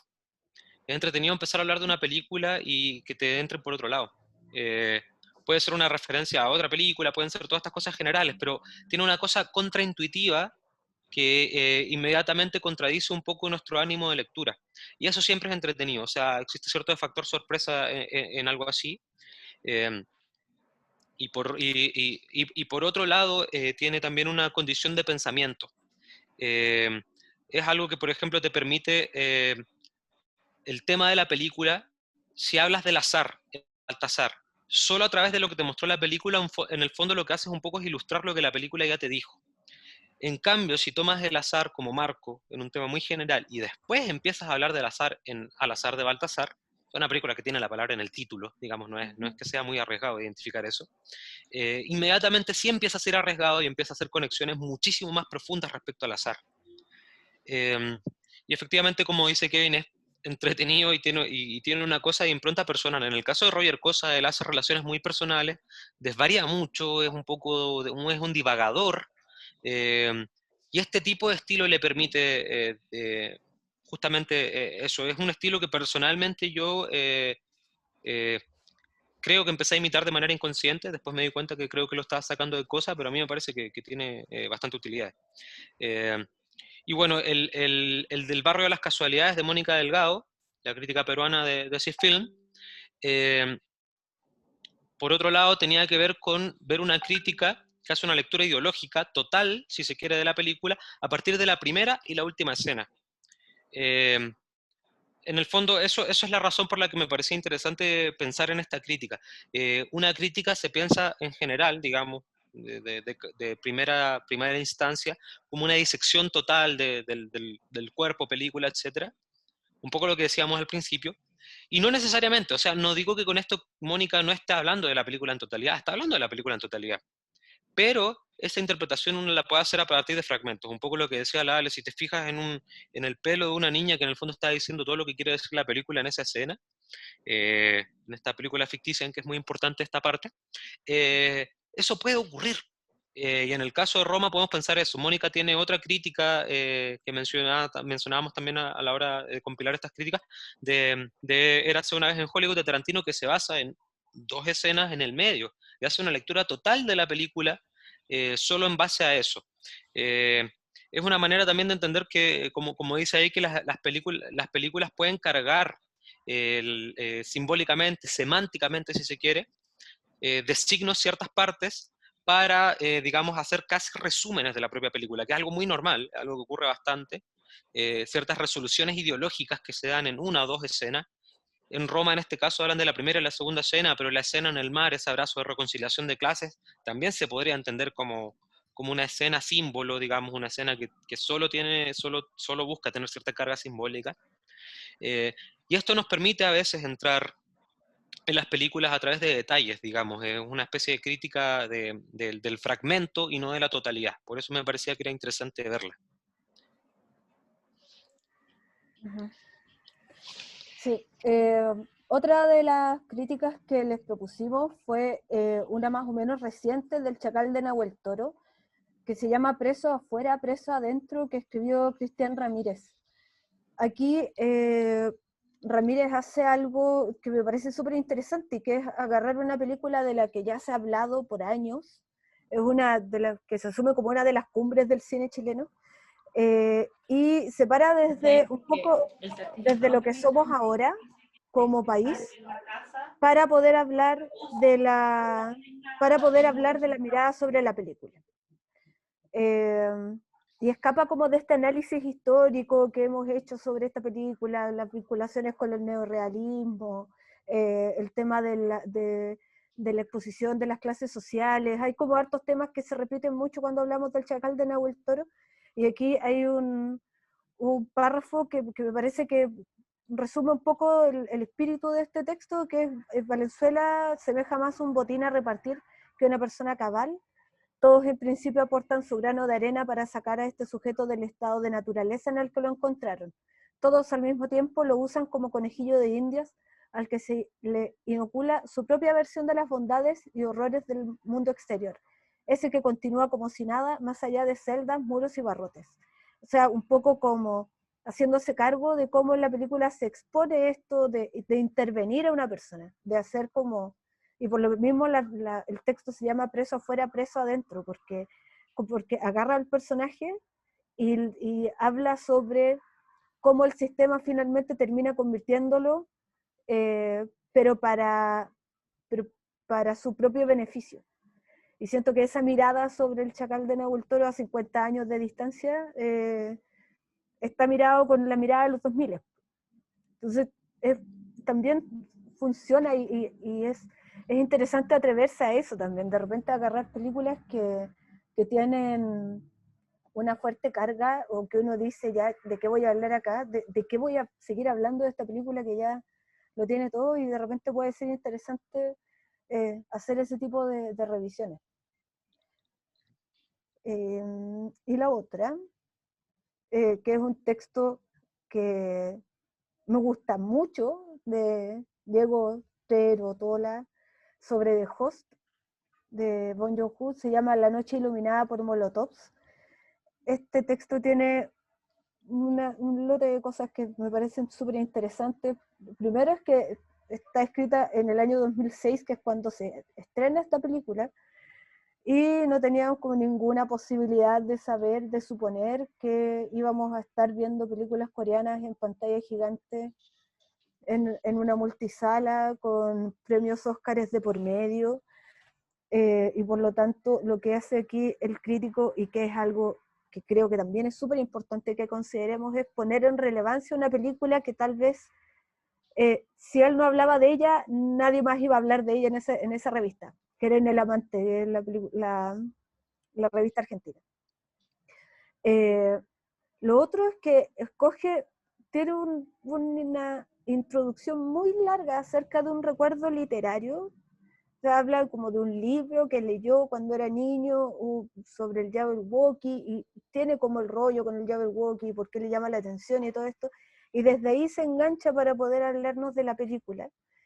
Y lo otro que me parece súper interesante es que todas las referencias que hace, que son muchas, porque no solamente habla sobre la película y sobre otras películas del cine coreano y otras películas de Bong Joon-ho que se habían estrenado en ese momento, no solamente la referencia para contar que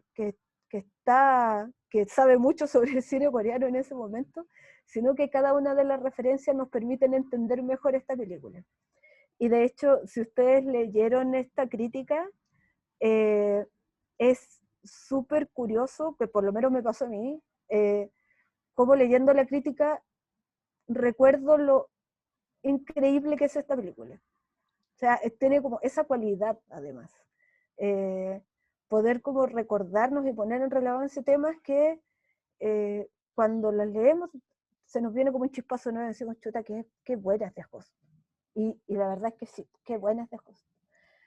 Y lo otro es buena, es buenísima. Y lo otro que me parece súper importante es que aquí asume también un punto de vista político del autor, del crítico y del mismo director de la película, y no le da susto hablar de eso. Asume que el arte es político, pues todo el arte es político. Entonces también pararse desde ahí e instalar esos temas me parece muy brillante. La verdad es que esta crítica me gusta mucho. Así que si no la han leído, es larga, pero si no la han leído, por favor, léanla para que nos cuenten sobre eso. Y bueno, ya queríamos pasar a dar espacio para preguntas. Ahí están nuestros contactos, porque nunca Nuestras está de señas. más. Bueno, a propósito de lo que pone Felipe, no tengo entendido cuándo gana con Barking Dog Never Bites. Fue en Bafisi, no estoy seguro si fue Bafisi o Mar del Plata, porque tengo entendido que Marcelo Alderete como que está como medio orgulloso de haber sido como el primero en darle premios a Bong a principios de los 2000. Efectivamente tuvo visitas tempranas en Argentina y bueno, particularmente por Alderete, por el programador principal de Mar del Plata ahora, que como que era re fan de Bong. Pero bueno, ese es como dato. Alejandro dice, ¿qué consejo le darían a alguien que quiere empezar con un blog de crítica de cine? ¿En qué sentido, Alejandro, respecto a ¿cómo se llama? A la idea de empezar a escribir en el blog o a montarse un blog?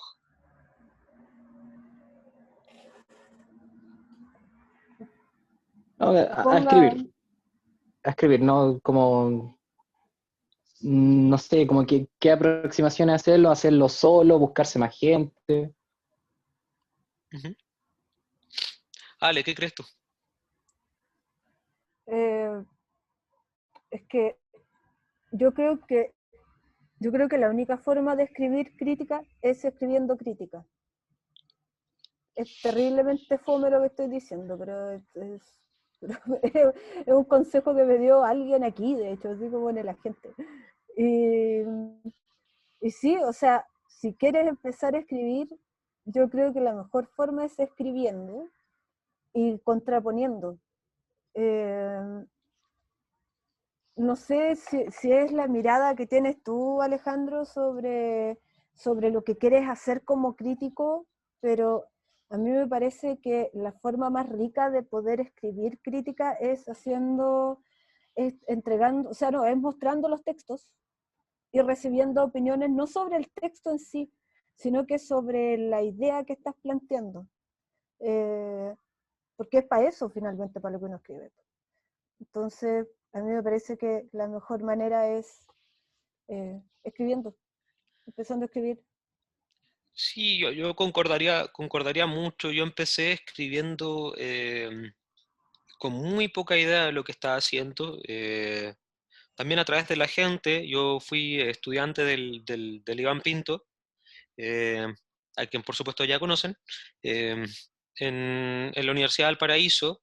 Yo leía a la gente, yo era lector de la gente en ese tiempo, hace bastantes años ya, y, y un poco por saber que tenía interés de esto sin saberlo, o sea, por intuición me parecía que me interesaba el formato. Le pregunté si podía llegar a escribir, me dijo que sí, y sí recuerdo que la primera vez que estaba escribiendo no tenía idea de lo que estaba haciendo. Ahora tampoco es que lo sepa mucho mejor, pero sí recuerdo que esa vez de verdad no tenía idea de lo que estaba haciendo. Eh, y creo que eso está bien, o sea, yo creo que hasta cierto punto lo mejor que uno puede hacer para armarse antes y tener un poco más de idea, me hubiese gustado saberlo más en ese tiempo, era leer más crítica y empezar a hacer ese trabajo de identificación de las cosas que nos gustan del trabajo de otras personas. Eso a mí me parece esencial, es de lo que más bebo ahora, y me hubiese gustado saber cuando estaba más inseguro de lo que iba a escribir en un comienzo. Pero aún sin eso, lo más importante me parece que es lo que dice la Ale, empezar nomás, empezar. Es lo que se dice en este tipo de cosas que yo creo que por algo es, no son malos consejos. Eh, pues, no sé, Paul McCartney decía, ¿cómo se llama? Cuando le preguntan cuál es el proceso para escribir canciones, bueno, escribir un montón de canciones. Listo, empezar a escribir canciones, listo. Tirarse a la piscina, exactamente. Entonces yo creo que ahí ocurre algo y reconciliarse con esas inseguridades también. Pensar que los primeros trabajos no nos van a dejar conformes y que eso está bien, o sea, eso es lo normal. Eh, no sé, yo en realidad me parece que eso es algo que me di cuenta mucho después, pero de lo que aprendí un montón, de incluso llegar a leer críticas publicadas mías de las que yo no estaba conforme. Y aún así no me arrepiento para nada. No sé. Oye, hay una... es que a mí me parece, como, lo vamos a ver en la próxima sesión que hagamos nosotros, pero eh, lo que yo llamo el sagrado derecho a retractarse es súper importante. Como considerar eso de que de repente uno escribe algo y no lo encuentra tan bueno y después lo vuelve a leer y lo encuentra bacán, o de repente escribes algo y lo encontraste fantástico y al año después lo lees de nuevo y decís, chuta, lo embarré, o ya no estoy de acuerdo con eso. Son cosas que pasan siempre. Y uno tiene como el glorioso derecho a retractarse y a decir, ¿sabéis que hace un año esta película me parecía increíble y ahora que le he dado la vuelta en realidad no? Y está bien, creo yo. Sí, completamente. Para mí hay una actitud hablando de imitación, que como al menos mi base siempre es imitar, siempre, y reconociendo las cosas que me interesa imitar. Y hay una frase de Nicole Brené en el libro que les dimos como material de lectura en las Movie Mutations, en los intercambios de cartas de críticos, en las que ella habla de que uno debería poder hablar con entre comillas, cierta muy, entre comillas, certeza, digamos, como que es innecesario decir todo el rato, bueno, yo creo que esto, pero quizás no, digamos, esa frase se puede tirar así, pero hay que buscar una manera de que se pueda tirar con esa idea de que te puedes equivocar y que te la pueden rebatir. Y dice una frase muy ambigua, pero que a mí me parece muy certera, que dice, prefiero siempre equivocada que segura. Nunca estar seguro, mucho mejor que equivocarse cada rato. Prefiero equivocada que Sí, segura, que a mí me parece muy elocuente, porque al mismo tiempo es una frase media contradictoria, me parece buenísimo. Bueno, Brené es buenísima. sí. Oye, aquí Felipe dice cómo ha sido su proceso de escribir sobre una película que no entendieron del todo, pero les llegó. Ujú. Yo hablo desde lo que me llegó. Y declaro que no la entendí, además. No sé si está bien eso, pero así lo he hecho siempre. Sí, yo tengo claro, igual entiendo el sentimiento, tampoco habría que negarlo, porque efectivamente ocurre que uno piensa que entendió algo o no, y a mí, por ejemplo, sí me ha ocurrido, me pasó cuando estuve en Frontera Sur, la vez que pude estar presencialmente, que hicieron la retrospectiva de Strauss-Willet, de Jean-Marie Strauss y Daniel Willet, Ujú. que es una pareja que hace una película complicada. Y efectivamente ahí sí sentía que estaba bastante difícil lo que podía escribir, porque sentía que había todo un tema de competencias que me sobrepasaba un poco. Hacen películas muy intelectuales, muy áridas. Algunas me interesaron muchísimo, otras yo quedé un poco con esa sensación de no caché mucho para dónde iba esto. Eh, pero claro, o sea, pero también creo que a veces un problema respecto al entendimiento de las películas, porque justamente la idea de la certeza o de contradecir la idea de la certeza tiene que ver con que yo soy un poco la idea de que siempre entendemos las películas, de que es una idea que se ha puesto mucho a propósito de, que de cierto pensamiento especializado de la crítica, que a mi gusto es importante contradecir, que es que impuso un poco esta idea de que las películas se entienden o no, y que justamente el crítico y la crítica están facultados a escribir porque la entendieron. Y a mí me parece que me parece una idea complicada. Hay un montón de películas que en ese sentido me parece a mí que yo no las entendí y no me siento más o menos facultado a escribir. Ahora, a propósito de lo que dices, también me ha pasado, no sé, una película como Waveland de Michael Snow, me acuerdo que la vi en Valdivia, una película sobre la que me costó mucho escribir y me llegó muchísimo, pero no sabía qué decir porque es una película completamente abstracta. Y yo sí tengo un tema con que me cuesta un poco escribir sobre cine experimental y cine abstracto porque es algo de lo que conozco poco, y conozco poco sobre cómo se escribe y cómo uno se aproxima. Entonces, como que, ah, por un lado, siento que niego la idea de que no se entienden ciertas películas, pero al mismo tiempo entiendo mucho lo que estás diciendo porque me ha pasado. Sí me ha pasado decir, ok, esta película me interesó y no sé muy bien por qué, y no sé muy bien qué decir, y tengo miedo a decirle ceras porque solo tengo eso. Sí. Bueno, acá llegaron dos re buenas preguntas. Claudia, volviendo a la idea de volverse un puente, ¿cómo se relacionan con la elección de las palabras al momento de escribir? Eh, acá quería comentar algo muy corto, y bueno, después en el módulo de escritura vamos a hablar mucho más de lleno de este tipo de cosas, pero por ejemplo, a mí me lo han preguntado antes, yo soy full de buscar sinónimos en Google, o sea, a propósito de la elección de palabras, hay unas que te vienen bacán y se te ocurrió y suena bonito. Me parece súper importante tenerle atención al aspecto sonoro de las palabras, al aspecto material, pero al mismo tiempo, no sé, estoy ocupando una palabra que ya ocupé 3 veces en el párrafo, busco sinónimos y escojo el que más me gusta y listo, atajo. No sé, Ale, ¿a ti qué te pasa con escoger palabras? Aguanten los sinónimos todo el rato.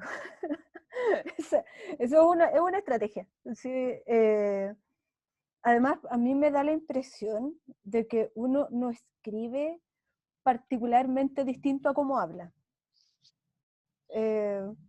Entonces, la idea es como hacer que salga como más fluido. A mí me gusta mucho como el ritmo. Me gusta mucho el ritmo de los textos, me gusta leerlos en voz alta, por ejemplo. Hay palabras que me gustan mucho cómo suenan, entonces ahí también tengo como ese rollo respecto a cómo hacerlo, cómo escribirlo. Pero sí, y no sé, pues por ejemplo también hay cierto número de palabras que me gustan para los textos, que de repente se ven como súper sobrepasados, pero también creo como en eso, como en la cantidad de palabras, tengo como ese rollo. No sé, si responde. También en otro sentido muy literal, a propósito de la pregunta de Claudia, releer, o sea, la lees como si la estuvieses leyendo en voz alta, y ahí vas reconociendo qué palabras te gustan, cuáles no, y se pueden ir reemplazando.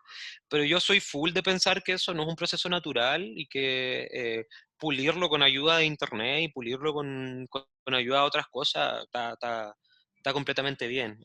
A veces te vienen palabras bacanas a la mente, pero no siempre, digamos.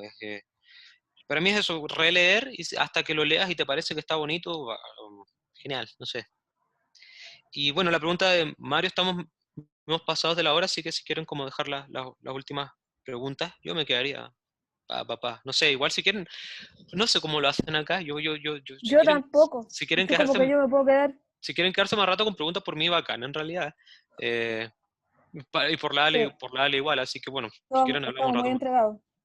Pero Eh, de lo que dice Mario, si hay circuitos, lugares donde reciban críticas novatas, amateur, principiante, donde uno pueda interactuar con otros novatos, porque uno puede hacerse un blog, pero si nadie te lee, sería un grito en el desierto. Eh, no sé, yo, ¿qué información tienes, Ale? mira, yo aquí me voy a valer de la experiencia, el Keno Gallardo que está acá sabe perfectamente cómo opero eso. En un taller de cine que hicimos en 2014, éramos una cantidad enorme de gente amateur, novata, principiante, que solamente quería hablar de cine, y frente a la imposibilidad de hacer un sitio individual para cada uno, dijimos vamos a hacer nuestro propio sitio con juegos de azar. Eso.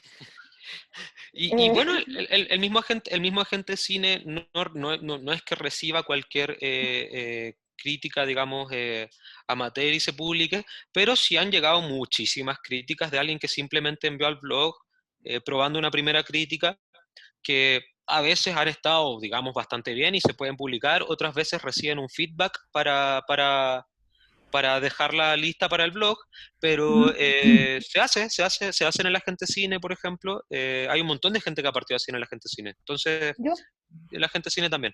Oh, no sé, yo dale. también, yo partí así. Así como, De- por favor, déjenme participar ahí.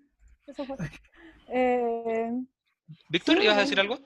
Sí, mira, iba a hacerte dos comentarios. Uno, cuando un crítico va a criticar una película, cualquiera que sea, es mejor que él vaya puro y casto sin haber leído ninguna crítica, de ninguna referencia ni nada, para ver la película, tener un visionado analítico y después escribir su crítica.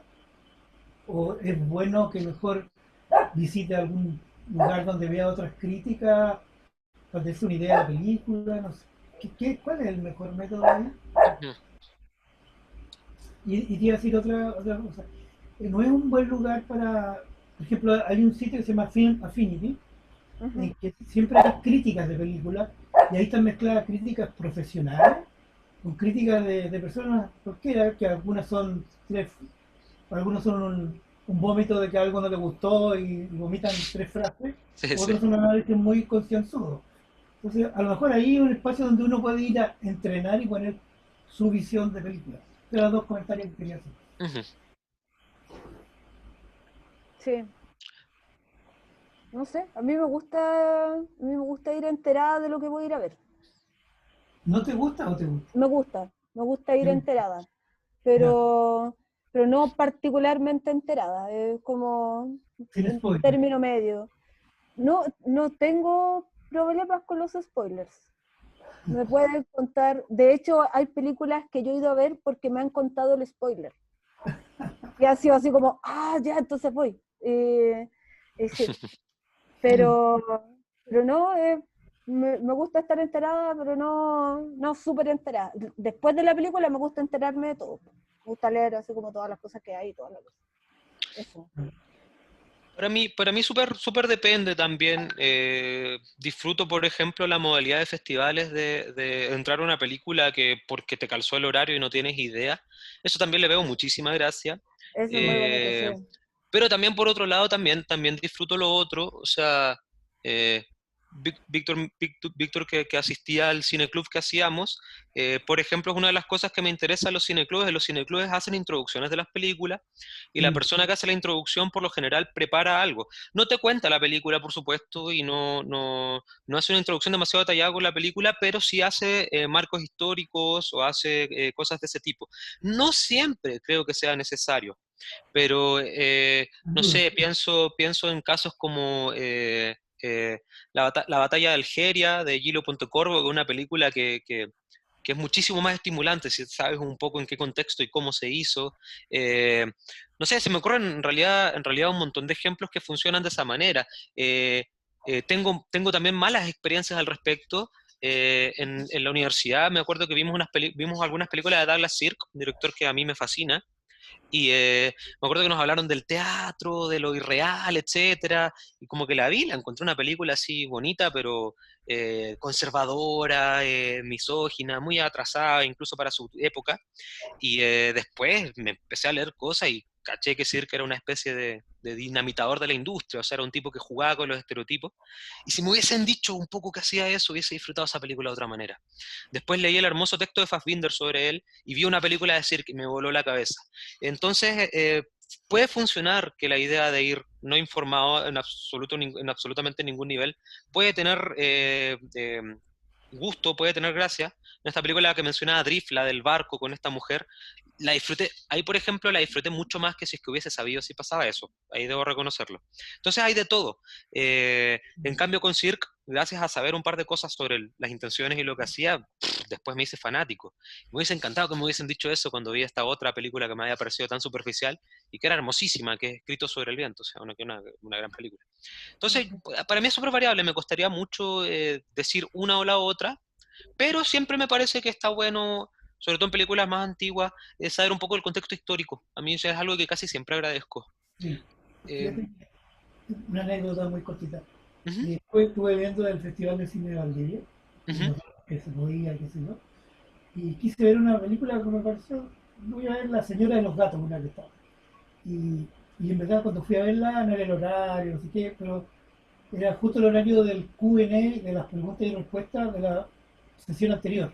ujú. Vi eso, vi cómo se hizo la película, lo que el tipo contó, cómo la hizo, etcétera, y después la vi. Pero yo estoy seguro que si yo hubiese visto la película directamente la habría encontrado malísima. Pero como escuché al realizador, al director, cómo se la ingenió para trabajar con los gatos y cómo ambientó todo, Ujú, me resultó más interesante. Y ujú. si hubiese visto directamente, probablemente no habría terminado de verla. Yo, Prueba. yo creo que eso pasa mucho, es común. No sé, hay una película que probablemente no tiene mucho interés que se llama Roar, que es una película que hicieron como 50 con 50 leones, una locura, terminó una cantidad de gente lastimada de los 80, que hizo el productor del Exorcista. Eh, que es una película que si no te enteras del antecedente, de lo que costó hacerla, de la cantidad de gente que estuvo en el hospital, de que siempre son leones reales, es una pésima película y listo. Pero con ese antecedente morboso, al menos te llama la atención, o sea, una película que yo gocé así, un poco, bueno, morbosamente, pero que gocé mucho por los antecedentes anteriores. Sin esos antecedentes, la película me hubiese interesado muy poco. Bueno, Ah, y muy corto sobre la otra pregunta, Film Affinity me parece un excelente lugar, o en general ese tipo de revisiones. Alejandro pone ahí Letterboxd, a mi gusto, que creo que es la que mejor funciona de ese tipo de plataformas en la que uno puede llegar y escribir críticas amateur y que tienen lectura, o sea, la gente las lee, y uno tiene interacciones con gente ahí en ese tipo de plataformas, son súper buenos lugares. ¿Qué nos estaba preguntando? Tiene Sí, la mano arriba. por Creo favor. que No, sería la última. no, más que nada, compartir un poco la experiencia, ya que Pin me citó. Yo creo que lo primero que uno tiene que tener claro es para qué quiere escribir la crítica en el fondo. Porque uno puede escribir crítica por el gusto de básicamente poder desarrollar una idea y dejarla disponible, como alguien dijo por ahí, en el desierto para que alguien la encuentre y pueda compartir o no con ella. Ujú. O si te interesa efectivamente escribir crítica para debatir, para que te la comenten y ese tipo de cosas. Yo creo que ese es el puntapié inicial en el fondo cuando uno se va a parar frente al texto, es decir, oye, yo estoy escribiendo para esto, porque me gusta que me lean o porque quiero decir qué es lo que me está pasando a mí con esa película. Y a partir de ahí, darle para adelante, ¿no? Porque efectivamente, no sé, nosotros en el colectivo llevamos como 5 años y, no sé, pues hemos pasado por momentos donde hemos interactuado, no sé, hemos tenido 3.000, ponte tú, escuchas de un podcast, y hoy en día con la pandemia nos escuchan, no sé, 500 personas promedio, y tenéis que darle para adelante porque en el fondo el gusto a lo que nos gusta a nosotros en el fondo es comentar las películas. Ahí está el gusto nuestro, ¿te fijáis? En poder comentarlas, debatirlas, hacer un poco un cine club en vivo, ¿te fijáis? Y yo creo que ese es por lo menos lo que a nosotros nos mueve. Entonces, si quieren escribir crítica de cine, yo creo que la gracia está en eso, como decía Lapin, no hay nada más que escribir, tenéis que escribir y después si te interesa compartirla, lugares hay, como decían ahí, para Letterboxd o qué sé yo, Film Affinity y ese tipo de cosas. Pero la idea es empezar a escribir y después a lo mejor cuestionarte de ¿qué quieres que pase con esa crítica? ¿Te gustaría publicarla en un lugar? ¿Te gustaría compartirla con tu amigo? ¿Te gustaría compartirla con tu cine club? Y yo creo que de ahí para adelante se empieza a construir esto. Ya después, una vez que la rueda está andando, se van a dar cuenta que es súper difícil que pare. Siempre vais a estar metido en esto de alguna manera. Le pasó a la PIN, que partió con nosotros, después se terminó en la gente cine, está escribiendo con Cine Chile ahora también algunas cosas. Entonces, les insisto, cuando uno parte, ya no paráis más, ¿cachai? O sea, por eso la recomendación es, empiecen. Y una vez que empiecen, el camino se va a ir dando, generalmente se va dando de forma inesperada. Bacán. Buenísimo. ¿Cómo se llama tu podcast? No, cinetoscopio.cl. Ah, Cinetoscopio, genial, genial.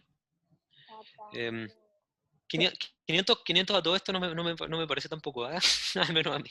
Yo siempre me acuerdo, yo tuve algún profe que me dijo alguna vez, porque estábamos conversando lo mismo, que si era mucha o poca gente, y me dijo, imagínate esta sala con 500 personas, y tú te hacías ese dibujo mental y te das cuenta que no es poca gente, pero un poco para que la gente entienda que uno tiene momentos, ¿cachai? O sea, claro, uno se envicia con el pseudo éxito que pasáis de 3.000 a 500 y te queda esa sensación que como que está ahí, algo está pasando, algo está haciendo mal, pero no se trata de eso, por eso hacía el comentario.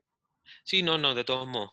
Igual ahí, y ya, como cerrando, pero ahí se me vino al tiro una pregunta respecto a cómo esto tiene cierta implicancia pública, y por eso de nuevo pensaría la idea del diálogo, de la dialéctica, la crítica, porque me parecería muy curioso, no niego que podría ocurrir, pero me parecería muy curioso que exista alguien que tenga 100 críticas en su casa no publicadas, que se pueda hacer como la poesía, que hay tantos poetas, que la gente escribe poesía sin ninguna necesidad de publicar.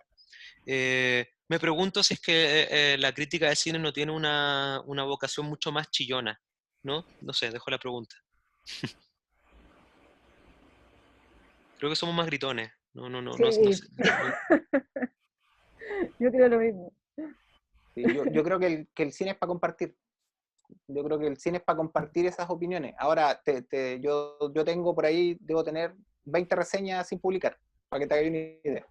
Uh-huh. Que las escribí para sacármelas yo de adentro, ¿no? Pues, bueno, de todos modos, por supuesto que eso pasa. Yo hago eso con el cine clubismo siempre, en realidad. Hay la cantidad de cosas no registradas, y que bueno que no están registradas, pero ahí ocurren cosas maravillosas. Bueno, creo Muy que bien. podemos ir cerrando. ¿Alguna reflexión final? Muy bueno. Muchas gracias. Gracias. Y ya pues, bacán la otra sesión que tengan con nosotros, hay algo en medio, pero ya vamos a pasar directamente como a la escritura, o sea, vamos a darle como duro, así que va a estar bueno. ¿Ale? Sí. No, muchas gracias por estar, por sus opiniones también, que son súper enriquecedoras, y la pasé muy bien. Eso puedo decir, así la pasé muy bien, de verdad. Muchas gracias a ustedes.